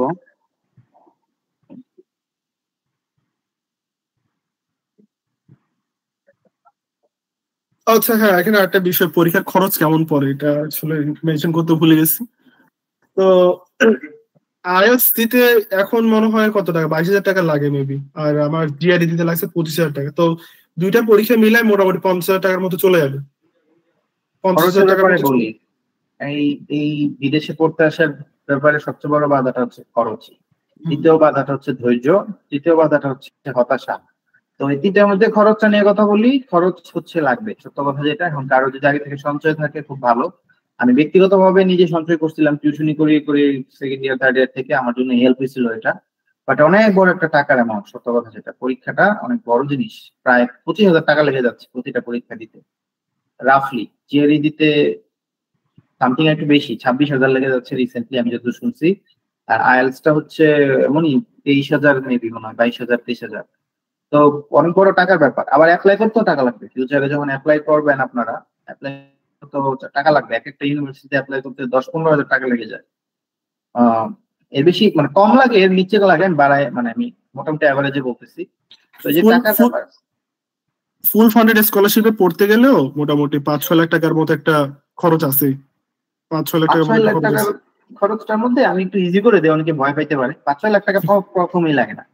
প্রথম জিআরই আইএলটিএস 50,000 অ্যাপ্লাই করতে, আরো আমি ধরলাম যে যদি 4টা-5টা ভার্সিটিতে অ্যাপ্লাই করে আরো 50,000 ধরলাম, তো 1 লাখ টাকা এটা হচ্ছে মূলধন, ইনভেস্ট করতেই হয়। 1 লাখ টাকা ইনভেস্ট করার পর যদি ফুল ফান্ডের স্কলারশিপ আসে, দেন পরে আসে ভিসা ফির জন্য অ্যাপ্লাই করা, সেখানে কিছু টাকা আছে। আবার একটা সেভিংস ফি থেকে ইউএস এর সেভিংস স্টুডেন্ট আইডি ফি আর কি, ওইটা লাগে, $350 থাকে। তারপর হচ্ছে আবার প্লেন খরচ আছে। তো ওগুলা তো হিসাবের বাইরে, এগুলা পরে দিয়ে ম্যানেজ করা যায়। ফুল ফান্ডেড হয়ে গেলে এগুলোর জন্য কেউ আটকে থাকে না। বাট প্রথমে 1 লক্ষ টাকার একটা খরচ আছে, মানে অ্যাপ্লিকেশন পর্যন্ত, জিআরই আইএলটিএস এবং অ্যাপ্লাই করা এবং অফার লেটার পাওয়া, ওইটা এক পর্যন্ত। আর একটা কোয়েশ্চেন আছে, জবের পাশাপাশি জিআরই প্রিপারেশন নেওয়া সম্ভব? আমাদের অনেক ভাইরা সিনিয়র ভাইরা জবের পাশাপাশি নিচ্ছে মূলত। আগে এটাই করা হতো, আমরাই একটু সময় পাইছিলাম যে জব, অনেক যদিও জব করেই পরীক্ষা দিছে, আমি জব করে পরীক্ষা দেই নাই। বাট আমাদের অনেক বড় ভাইরা আছে জব করে পরীক্ষা দিয়ে বাইরে না না গেছে। এবং না না, আমি জব করিনি। আমি হচ্ছে কি বের হওয়ার প্রথম 1 বছর, মানে প্রথম 1 বছর কোথাও জবে ঢুকি না আর কি। মানে বের হওয়ার সাথে সাথে মানে জিআরই প্রিপারেশন বা IELTS preparation this, overall application complete করার পরে হচ্ছে আমি মানে জবে ঢুকছি আর কি। তো এই আর কি অবস্থা। তো জিআরই মানে জবে এটা ডিপেন্ড করে জবের নেচার কেমন, জবের নেচারের উপর ডিপেন্ড করে যে প্রিপারেশন নিতে পারবো কি পারবো না। এখন যদি আমার জব হয় সকাল 8টা থেকে রাত 10টা, তাহলে তো আমার প্রিপারেশন নেওয়াটা আসলে অনেক টাফ হয়ে যায়। তো এটাও মাথায় রাখতে হবে যে কোনটাকে আমি প্রায়োরিটি দিব, আমার কি জব বেশি দরকার নাকি বাইরে যা বেশি দরকার। এটা নিজের, এটা প্রায়োরিটিটা হচ্ছে কমপ্লিট নিজের উপর। নিডের উপর আর কি, যার নিড আছে, যার তাড়না আছে বিদেশ পড়তে যাওয়ার, সে জব করেও করে ফেলে, ঘুম কমায় দেয়, মানুষ বিভিন্ন ওয়েতে ম্যানেজ করে করছে। আমাদের অলরেডি অনেক বড় ভাইরা আসছেন, আমাদের অনেক সমসাময়িক ব্যাচমেটরাও করতেছে বা করবে, এরকম আমি দেখছি। আর একটা কোয়েশ্চেন এখানে একজন করছে, এমডি ইব্রাহিম মিয়া, আমাদের কি সেন্ট্রাল অ্যাপ্লাই করতে হয়? ফল সেশন ধরতে কোন সময়ের মধ্যে অ্যাপ্লাই করলে ভালো? ফল বাদে কি স্কলারশিপ হয়? আমরা মূলত সবাই সেন্ট্রালি, আমি অনেক, আমরা দুজনেই সেন্ট্রালি অ্যাপ্লাই করছিলাম। কিন্তু এর মানে এনা যে প্রফেসর ইমেল করা যায় না। নিয়মটা হচ্ছে প্রফেসর ইমেল করতে থাকবো, যদি প্রফেসর ম্যানেজ হয় তাহলে তো হইলো, না হইলে আমাকে অ্যাপ্লাই করে দিতে হবে সেন্ট্রালি। এবং অ্যাপ্লাই করলে এটা এখন ডিপেন্ড করে হচ্ছে কোন ডিপার্টমেন্টে অ্যাপ্লাই করতেছে। এখন যদি মানে কোন একটা স্টেম সাবজেক্টে অ্যাপ্লাই করে বা হচ্ছে যেখানে হচ্ছে প্রফেসরকে আগে মেল করতে হয়, তাহলে আগে প্রফেসরকে মেল করবো। বাট আমাদের টেক্সটাইলের যতগুলো সাবজেক্ট আছে, ইউনিভার্সিটি আছে, ম্যাক্সিমাম ক্ষেত্রে হচ্ছে সেন্ট্রালি অ্যাপ্লাই করতে হয়, প্রফেসরদেরকে মেল দিয়ে লাভ নাই। আর ফল বাদে স্কলারশিপ হয় কিনা? স্প্রিং এ স্কলারশিপ হয়, আসলে হয়, বাট ফলটাই মেইন স্কলারশিপের জন্য। স্প্রিং এ যদি ডিপার্টমেন্টে ইমেল করার পর ওরা বলে যে আমাদের স্কলারশিপ অ্যাভেলেবল আছে, আমরা দিব অ্যাসিস্ট্যান্টশিপ এই স্প্রিং এ, দেন অ্যাপ্লাই করা উচিত। না হলে স্প্রিং এ ডাইরেক্টলি না বুঝে অ্যাপ্লাই করা উচিত না। তো স্প্রিং এ জেনারেলি কম থাকে স্কলারশিপ, বাট থাকে। ফলটাই মেইন। অনেক সময় ডিপার্টমেন্টে ফলের পরেও টাকা থাকে দেওয়ার মতো, দেন তারা স্প্রিং এ স্টুডেন্টদেরকে দিয়ে আনে, এই আর কি। তো ইমেল করতে হবে, সোজা কথা। ডিপার্টমেন্টে ইমেল করে জানতে হয়, ভার্সিটি কোন ডিপার্টমেন্টে অ্যাপ্লাই করবো সেখানে ইমেল করে জানতে হয় যে আমি আসলে স্প্রিং অ্যাপ্লাই করবো, আমাকে অ্যাসিস্ট্যান্টশিপ স্প্রিং এ দেয় কি। ফল সেশন ধরতে কোন সময়ের মধ্যে অ্যাপ্লাই করলে ভালো হয়? Good question. পজিশন ধরতে অ্যাপ্লাই এর জন্য ভার্সিটি ভেদে ভ্যারি করে ডেটটা, বাট আমি বলে দিব ডিসেম্বরের মধ্যে অ্যাপ্লাই করতে হবে। সবচেয়ে ভালো হয় ডিসেম্বর 1-এর মধ্যে করলে। কিছু কিছু ভার্সিটি মার্চ পর্যন্ত ডেডলাইন থাকে, বাট ওগুলোর কথা আমি বলে লাভ নাই, আমি সবচেয়ে সেফ ডেটটাই বলবো। কিছু কিছু ভার্সিটি থাকে যেটা ডিসেম্বর, ফেব্রুয়ারি, জানুয়ারি পর্যন্ত থাকে, বাট আমি বলবো ডিসেম্বরের 1টাকে ধরে নিয়ে আগাইতে। অনেক ভাইও গেছে দেখি। কবে গেছে? অনেক আগে গেছে। হ্যাঁ, একজন বলতেছে সিটা কঠিন ভাইয়া, গ্র্যাড কোঅর্ডিনেটরকে ফাইন্যান্সিয়াল প্রবলেমের কথা বলে মেসেজ দিলে নাকি অ্যাপ্লিকেশন ফিটা নেয় না, তখন খরচ কেমন পড়তে পারে? অ্যাপ্লিকেশন ফি ওয়েভ করলে খরচ পড়ে 0। অবশ্যই ইমেল করা উচিত ফাইন্যান্সিয়াল। আমরাও করছি অনেক সময়, আমরা ইউনিভার্সিটিতে ফ্রি অ্যাপ্লিকেশন করতে পারছি, তো অবশ্যই করা উচিত, করে করে দেখা উচিত কোন কোন ডিপার্টমেন্টে দেয় দেয় না, কোনটাতে আসলে অনেকটাতে দেয়, অনেকগুলোতে আবার দেয় না, পলিসি ভিন্ন থাকে। সাবরিনার সামনে বলতেছে ভাইয়া ম্যাটেরিয়াল গুলো কিভাবে পাবো? আমি যেগুলোর কথা বলছি এগুলো লিঙ্ক আমি দিয়ে দিব। হ্যাঁ, এগুলো ল্যাপটপের মাধ্যমে ডাউনলোড করে নিতে হবে এই কিউবিটরেন্ট সফটওয়্যারটার মাধ্যমে। আমি দিয়ে দিব, সমস্যা নেই, সোহানকে আমি দিয়ে দিব, সোহান দিয়ে দিবেন পরে। আর বাকি যে সকল সবকিছু পাওয়া যায় আসলে গুগলে খুঁজলে পাওয়া যায়। তারপরেও যদি কেউ পার্সোনালি আমার কাছে রিচ আউট করে, অন্য কাছে রিচ আউট করে, বলে দিয়ে দিব, কোনো সমস্যা নেই। আর কোন ম্যাটেরিয়াল যদি পাওয়া যদি যায়, এগুলো গুগল খুঁজলে পাওয়া যায়, বাট আমিও দিয়ে দিতে পারবো, সমস্যা নেই। এগুলো বেশি গুগল খুঁজলে পাওয়া যায়। আমি জাস্ট যে এগুলো একটু না পাওয়া যেতে পারে, এটা প্রিমিয়াম অ্যাকাউন্ট জিনিস তো দুইটাই, এগুলো হচ্ছে টর্রেন্ট দিয়ে ডাউনলোড করতে হবে, তো আমি দিয়ে দিব না, সমস্যা নেই। একটা হচ্ছে বলতেছে ভাই ফুল ফান্ড স্কলারশিপ পাওয়ার জন্য কি কি কোয়ালিটি থাকতে হবে? ধৈর্য। আমার ব্যক্তিগত মতামত আমি একটু বলে অনেকটা জিজ্ঞেস করবো, বাট আমার ব্যক্তিগত মতামত সবার আগে থাকতে হবে অসম ধৈর্য, তাহলে ফুল ফান্ড স্কলারশিপ হয়ে যাবে, একটাই রিকোয়ারমেন্ট। আর বাকি সব টুকটাক ওগুলা মেলানো যায়। অনেক কিছু বলবি। ফুল ফান্ডেড স্কলারশিপটা মানে ডিপেন্ড করে, এটা আসলে মানে এক্স্যাক্টলি বলা যায় না, স্পেসিফিকলি বলা যায় না যে এটা করলে হবে, এটা হলো, বাট একটা কথা থাকে, বাট অ্যাপ্লিকেশন প্রসিডিউরের কিছু প্যাকেজ থাকে। প্রথম রিকোয়ারমেন্ট হচ্ছে একটা ভালো মানে সিজিপিএ, তারপরে রিকোয়ারমেন্ট হচ্ছে এই টেস্ট করে এগুলোতে আছে জিআরই আইএলটিএস। এরপরে মাঝখানে একটা খুব ইম্পর্টেন্ট একটা রিকোয়ারমেন্ট আছে, সেটা হচ্ছে পাবলিকেশন বা রিসার্চ। আমি বারবার বলতেছি এটাতে ফোকাস করা, যদি করতে পারি তাহলে তো ভালোই, কারণ অনেক সময় আমাদের সিজিপিএ এর দিকে অনেকে গরিব হয়ে যায়, তো ওদের জন্য একটা বড় অপরচুনিটি হচ্ছে পাবলিকেশন রিসার্চ, এগুলো করে করে নিজের প্রোফাইলটাকে ভারী করা। ঠিক আছে, কারণ একটা ছেলের সিজিপি অনেক বেশি, বাট ওর পাবলিকেশন নিয়ে কোনো আইডিয়া নেই, কিছু নেই। বাট একটা ছেলে সিজিপি খুব লো, বাট ওর দেখা গেল ওভারঅল পাবলিকেশন বা রিসার্চের এক্সপিরিয়েন্স অনেক বেশি। তখন দেখা যাবে যে ইউনিভার্সিটি ওই যার পাবলিকেশন বা রিসার্চ এক্সপিরিয়েন্স অনেক বেশি রিলেভেন্ট ফিল্ডে, তাকে অনেক সময় প্রায়োরিটি দিতে বাধ্য হয়ে যায়। ঠিক আছে, তো এটাও কিন্তু মাথায় রাখতে হবে, কারণ ultimately in the end, at the end of the day, GRE IELTS is just N exam. এটা হচ্ছে জাস্ট আমি যখন সিভি বানাবো, সিভিতে জাস্ট একটা লাইনে লিখবো জিআরই এস করে তো আইএলটিএস করে তো, এতটুকুই। আর আর কি ফুল ফান্ডেড স্কলারশিপ এগুলাই, মানে এটা তো এটা হচ্ছে ইউএস এর পুরো অ্যাপ্লিকেশন প্রসেসটা হচ্ছে হলিস্টিক একটা প্রসেস, রাইট? নট লাইক একটা সার্টেন ক্যারিয়ারের উপর ডিপেন্ড করতেছে।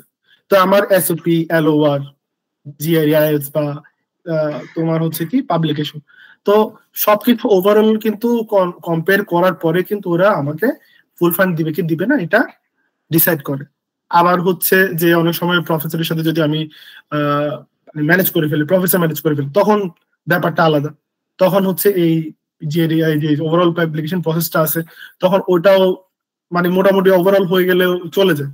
বাট যদি প্রফেসর ম্যানেজ করতে যদি না পারি, তখন এগুলো আমার সহায় সম্বল হয়ে যায় আর কি। আর একটা কোশ্চেন হচ্ছে ভাই ফুল ফান্ড স্কলারশিপ পাওয়ার জন্য, আচ্ছা এটা তো জিআরই আইএলটিএস এর রেজাল্ট পাওয়ার কত দিনের মধ্যে অ্যাপ্লাই করা লাগবে? 9/11 নিয়ে জোকস করলে ইউএসএ ভিসা, আচ্ছা এটা পরে বলতেছি। জিআরই আইএলটিএস কত দিনের মধ্যে এটা ডিপেন্ড করে। আমি তো বললাম অ্যাপ্লিকেশনটা ফেলতে হয় ডিসেম্বরে, ম্যাটেরিয়াল সাজানো শুরু করতে হবে সেপ্টেম্বর থেকে, পরীক্ষার রেজাল্ট হাতে থাকতে হবে সেপ্টেম্বরের আগে। এরপরেও আমি এগুলো আসলে অনেক বেসিক কোয়েশ্চেন, আমি একদম ভালো লেভেলের অ্যান্সার পাওয়ার জন্য কোথায় যেতে হবে আমি লিঙ্কটা কমেন্ট বক্সে দিচ্ছি। আবাস ফাঁকিবাজ নামে একটা ইউটিউব চ্যানেল আমি একটু আগে সাজেস্ট করছিলাম, ওইখানে সব আছে। হ্যাঁ হ্যাঁ, এটা নিয়ে একদম মানে বেসিক কোয়েশ্চেন যেগুলো সাধারণত আমরা মনে উকি দেয় যে টাইম লাইনটা বোঝা, এগুলো অনেক কিছু বোঝার আছে, সত্য কথা যেটা বেসিক না, এটা ইম্পর্টেন্ট কোয়েশ্চেন। তো আমি দিয়ে দিচ্ছি এটা কমেন্ট বক্সে, রিপ্লাই দেওয়ার সুযোগ নেই, আমি এমনিতেই দিয়ে দিচ্ছি, একটা ভিডিও লিংক দিচ্ছি, ওইটা একটা জাস্ট একটা ভিডিও, ওই চ্যানেলে আর ভিডিও ফলো করা উচিত।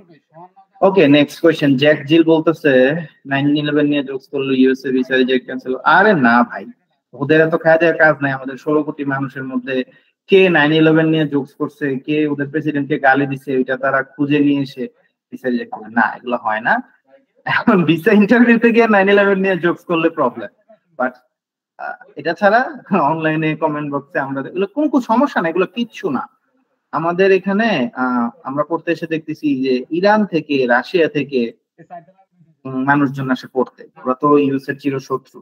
সিরিয়া থেকে, আফগানিস্তান থেকে পড়তে আসে, তো ওরা তো ইউএসএ নিয়ে জোকস করে না, ওরা ইউএস এর বিরুদ্ধে যুদ্ধ করে। ওদেরকে আসতে দিচ্ছে, আমাদেরকে দিবে না কেন? আমরা বাংলাদেশিরা তো এই আর কি। যাক, আর কোনো কোয়েশ্চেন থাকলে করতে পারো তোমরা।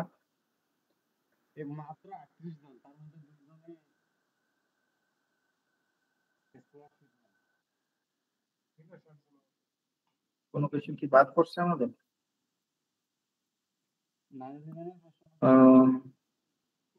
নাই। আমরা মনে হয় মোটামুটি সকল কোয়েশ্চেন অ্যাড্রেস করছি। শেষের দিকে থেকে এসেছি, কারো কাছ থেকে কোনো তথ্য পাওয়া যাচ্ছে না। মোটামুটি আমরা সকল কোয়েশ্চেন, মোটামুটি টপিকটা মনে হয় কভার হয়েছে। তো এই কি সমান, আমরা তাহলে অনুষ্ঠান শেষ করতে পারি। পরিশেষে ভাইদেরকে আবারও অসংখ্য ধন্যবাদ। আমার কাছে যেটা মনে হয়, আমরা আমাদের থেকে বড় ভাইরা যখন ভালো কোনো অবস্থায় যায়, সেটা আমাদের কাছেও খুব ভালো লাগে এবং আমরা গর্ববোধ করি যে আমাদের মাথার উপরে ছায়া হিসেবে কেউ আছে যারা ভবিষ্যতে আমাদেরকে গাইড করতে পারবে। এটা একটা বড় ব্যাপার। কারণ কি, আমি যখন সিটেকে ফার্স্ট ইয়ারে আসছিলাম, আমি কয়েকজন ভাইয়ের সেমিনারে অংশগ্রহণ করার সুযোগ হয়েছিল। প্রতিম শিকদার ভাই, তারপর সেকেন্ড ব্যাচের ফিজুল কবির ভাই, ওনাদেরকে দেখে মনে প্রথম সাহসটা আসছে যে সম্ভব, এই ছোট্ট একটা কলেজ থেকেও অনেক কিছু করা সম্ভব। বিকজ আমেরিকার কাছে বুয়েট আর চিটাগাং টেক্সটাইল কলেজ একই, ওরা কোনোটাকে চিনে না। তো ওদের মধ্যে আমরা আসলে প্লেইন সেম ফিল্ডে আছি। মূলত আমরা এখানে পড়তে আসছি যে আমাদের সাথে ইউনিভার্সিটি, বড় বড় বাংলাদেশ ইউনিভার্সিটি স্টুডেন্টরা একই সাথে পড়তে আসছে, সমসাময়িক তারা হয়ে গেছে আমাদের। তো এই আর কি, সাহসটা আমাদের পারবো কিনা, আমি নিজে সাহসটা পাইছি বড় ভাইদের দেখে। তো বড় ভাইদের এর জন্য অবশ্যই সবসময় মনের মধ্যে থ্যাঙ্কফুল থাকি আর কি ওনাদের কাছে। এমনকি এখানে আসার পরও আমি যে ইউনিভার্সিটিতে আসছি, এখানে 6 ব্যাচের মামুন মাহবুব ভাই আছেন, আমাদের সুদীপ্ত দা আছে 8 ব্যাচের, তারপরে আমজাদ ভাই আছে, ওনাদের থেকে আমি হেল্প নেই, আমি ব্যক্তিগত ভাবে নেই। তো এই হচ্ছে অবস্থা। তো হ্যাঁ, বড় ভাইদের হেল্প অনেক ইম্পর্টেন্ট। ভাইদের সামনে অসংখ্যবার পাবো আমরা, এবং ভাইদের যেভাবে এখন আপনারা যেভাবে পাশে আছেন, সামনেও থাকবেন ইনশাল্লাহ, সে আশা করতেছি। এবং আমি আশা করবো যে নিকট ভবিষ্যতে হয়তো বা আমাদের ক্যাম্পাসে আরো কারোর সাথে আপনাদের দেখা হবে ইউএসএ ইনশাল্লাহ। আসলে কারোর নাম বলতে চাই না, বাট বস্তা ভর্তি লোক আমি যদি বুঝতেছি সিটেক থেকে আসবে ফিউচারে।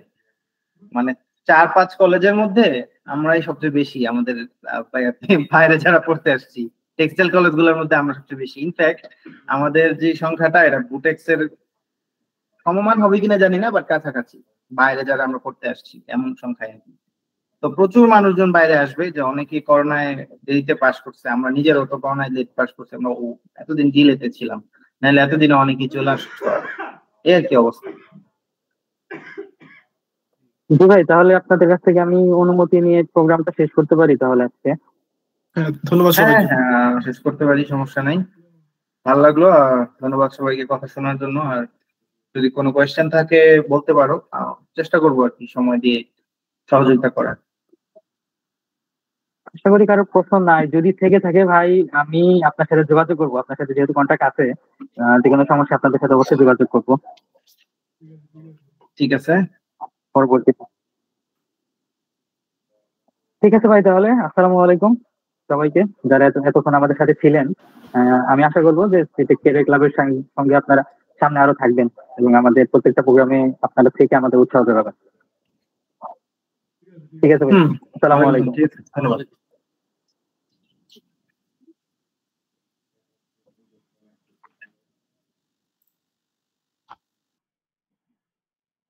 শেষ করবে, মিটিং শেষ করবে। Record of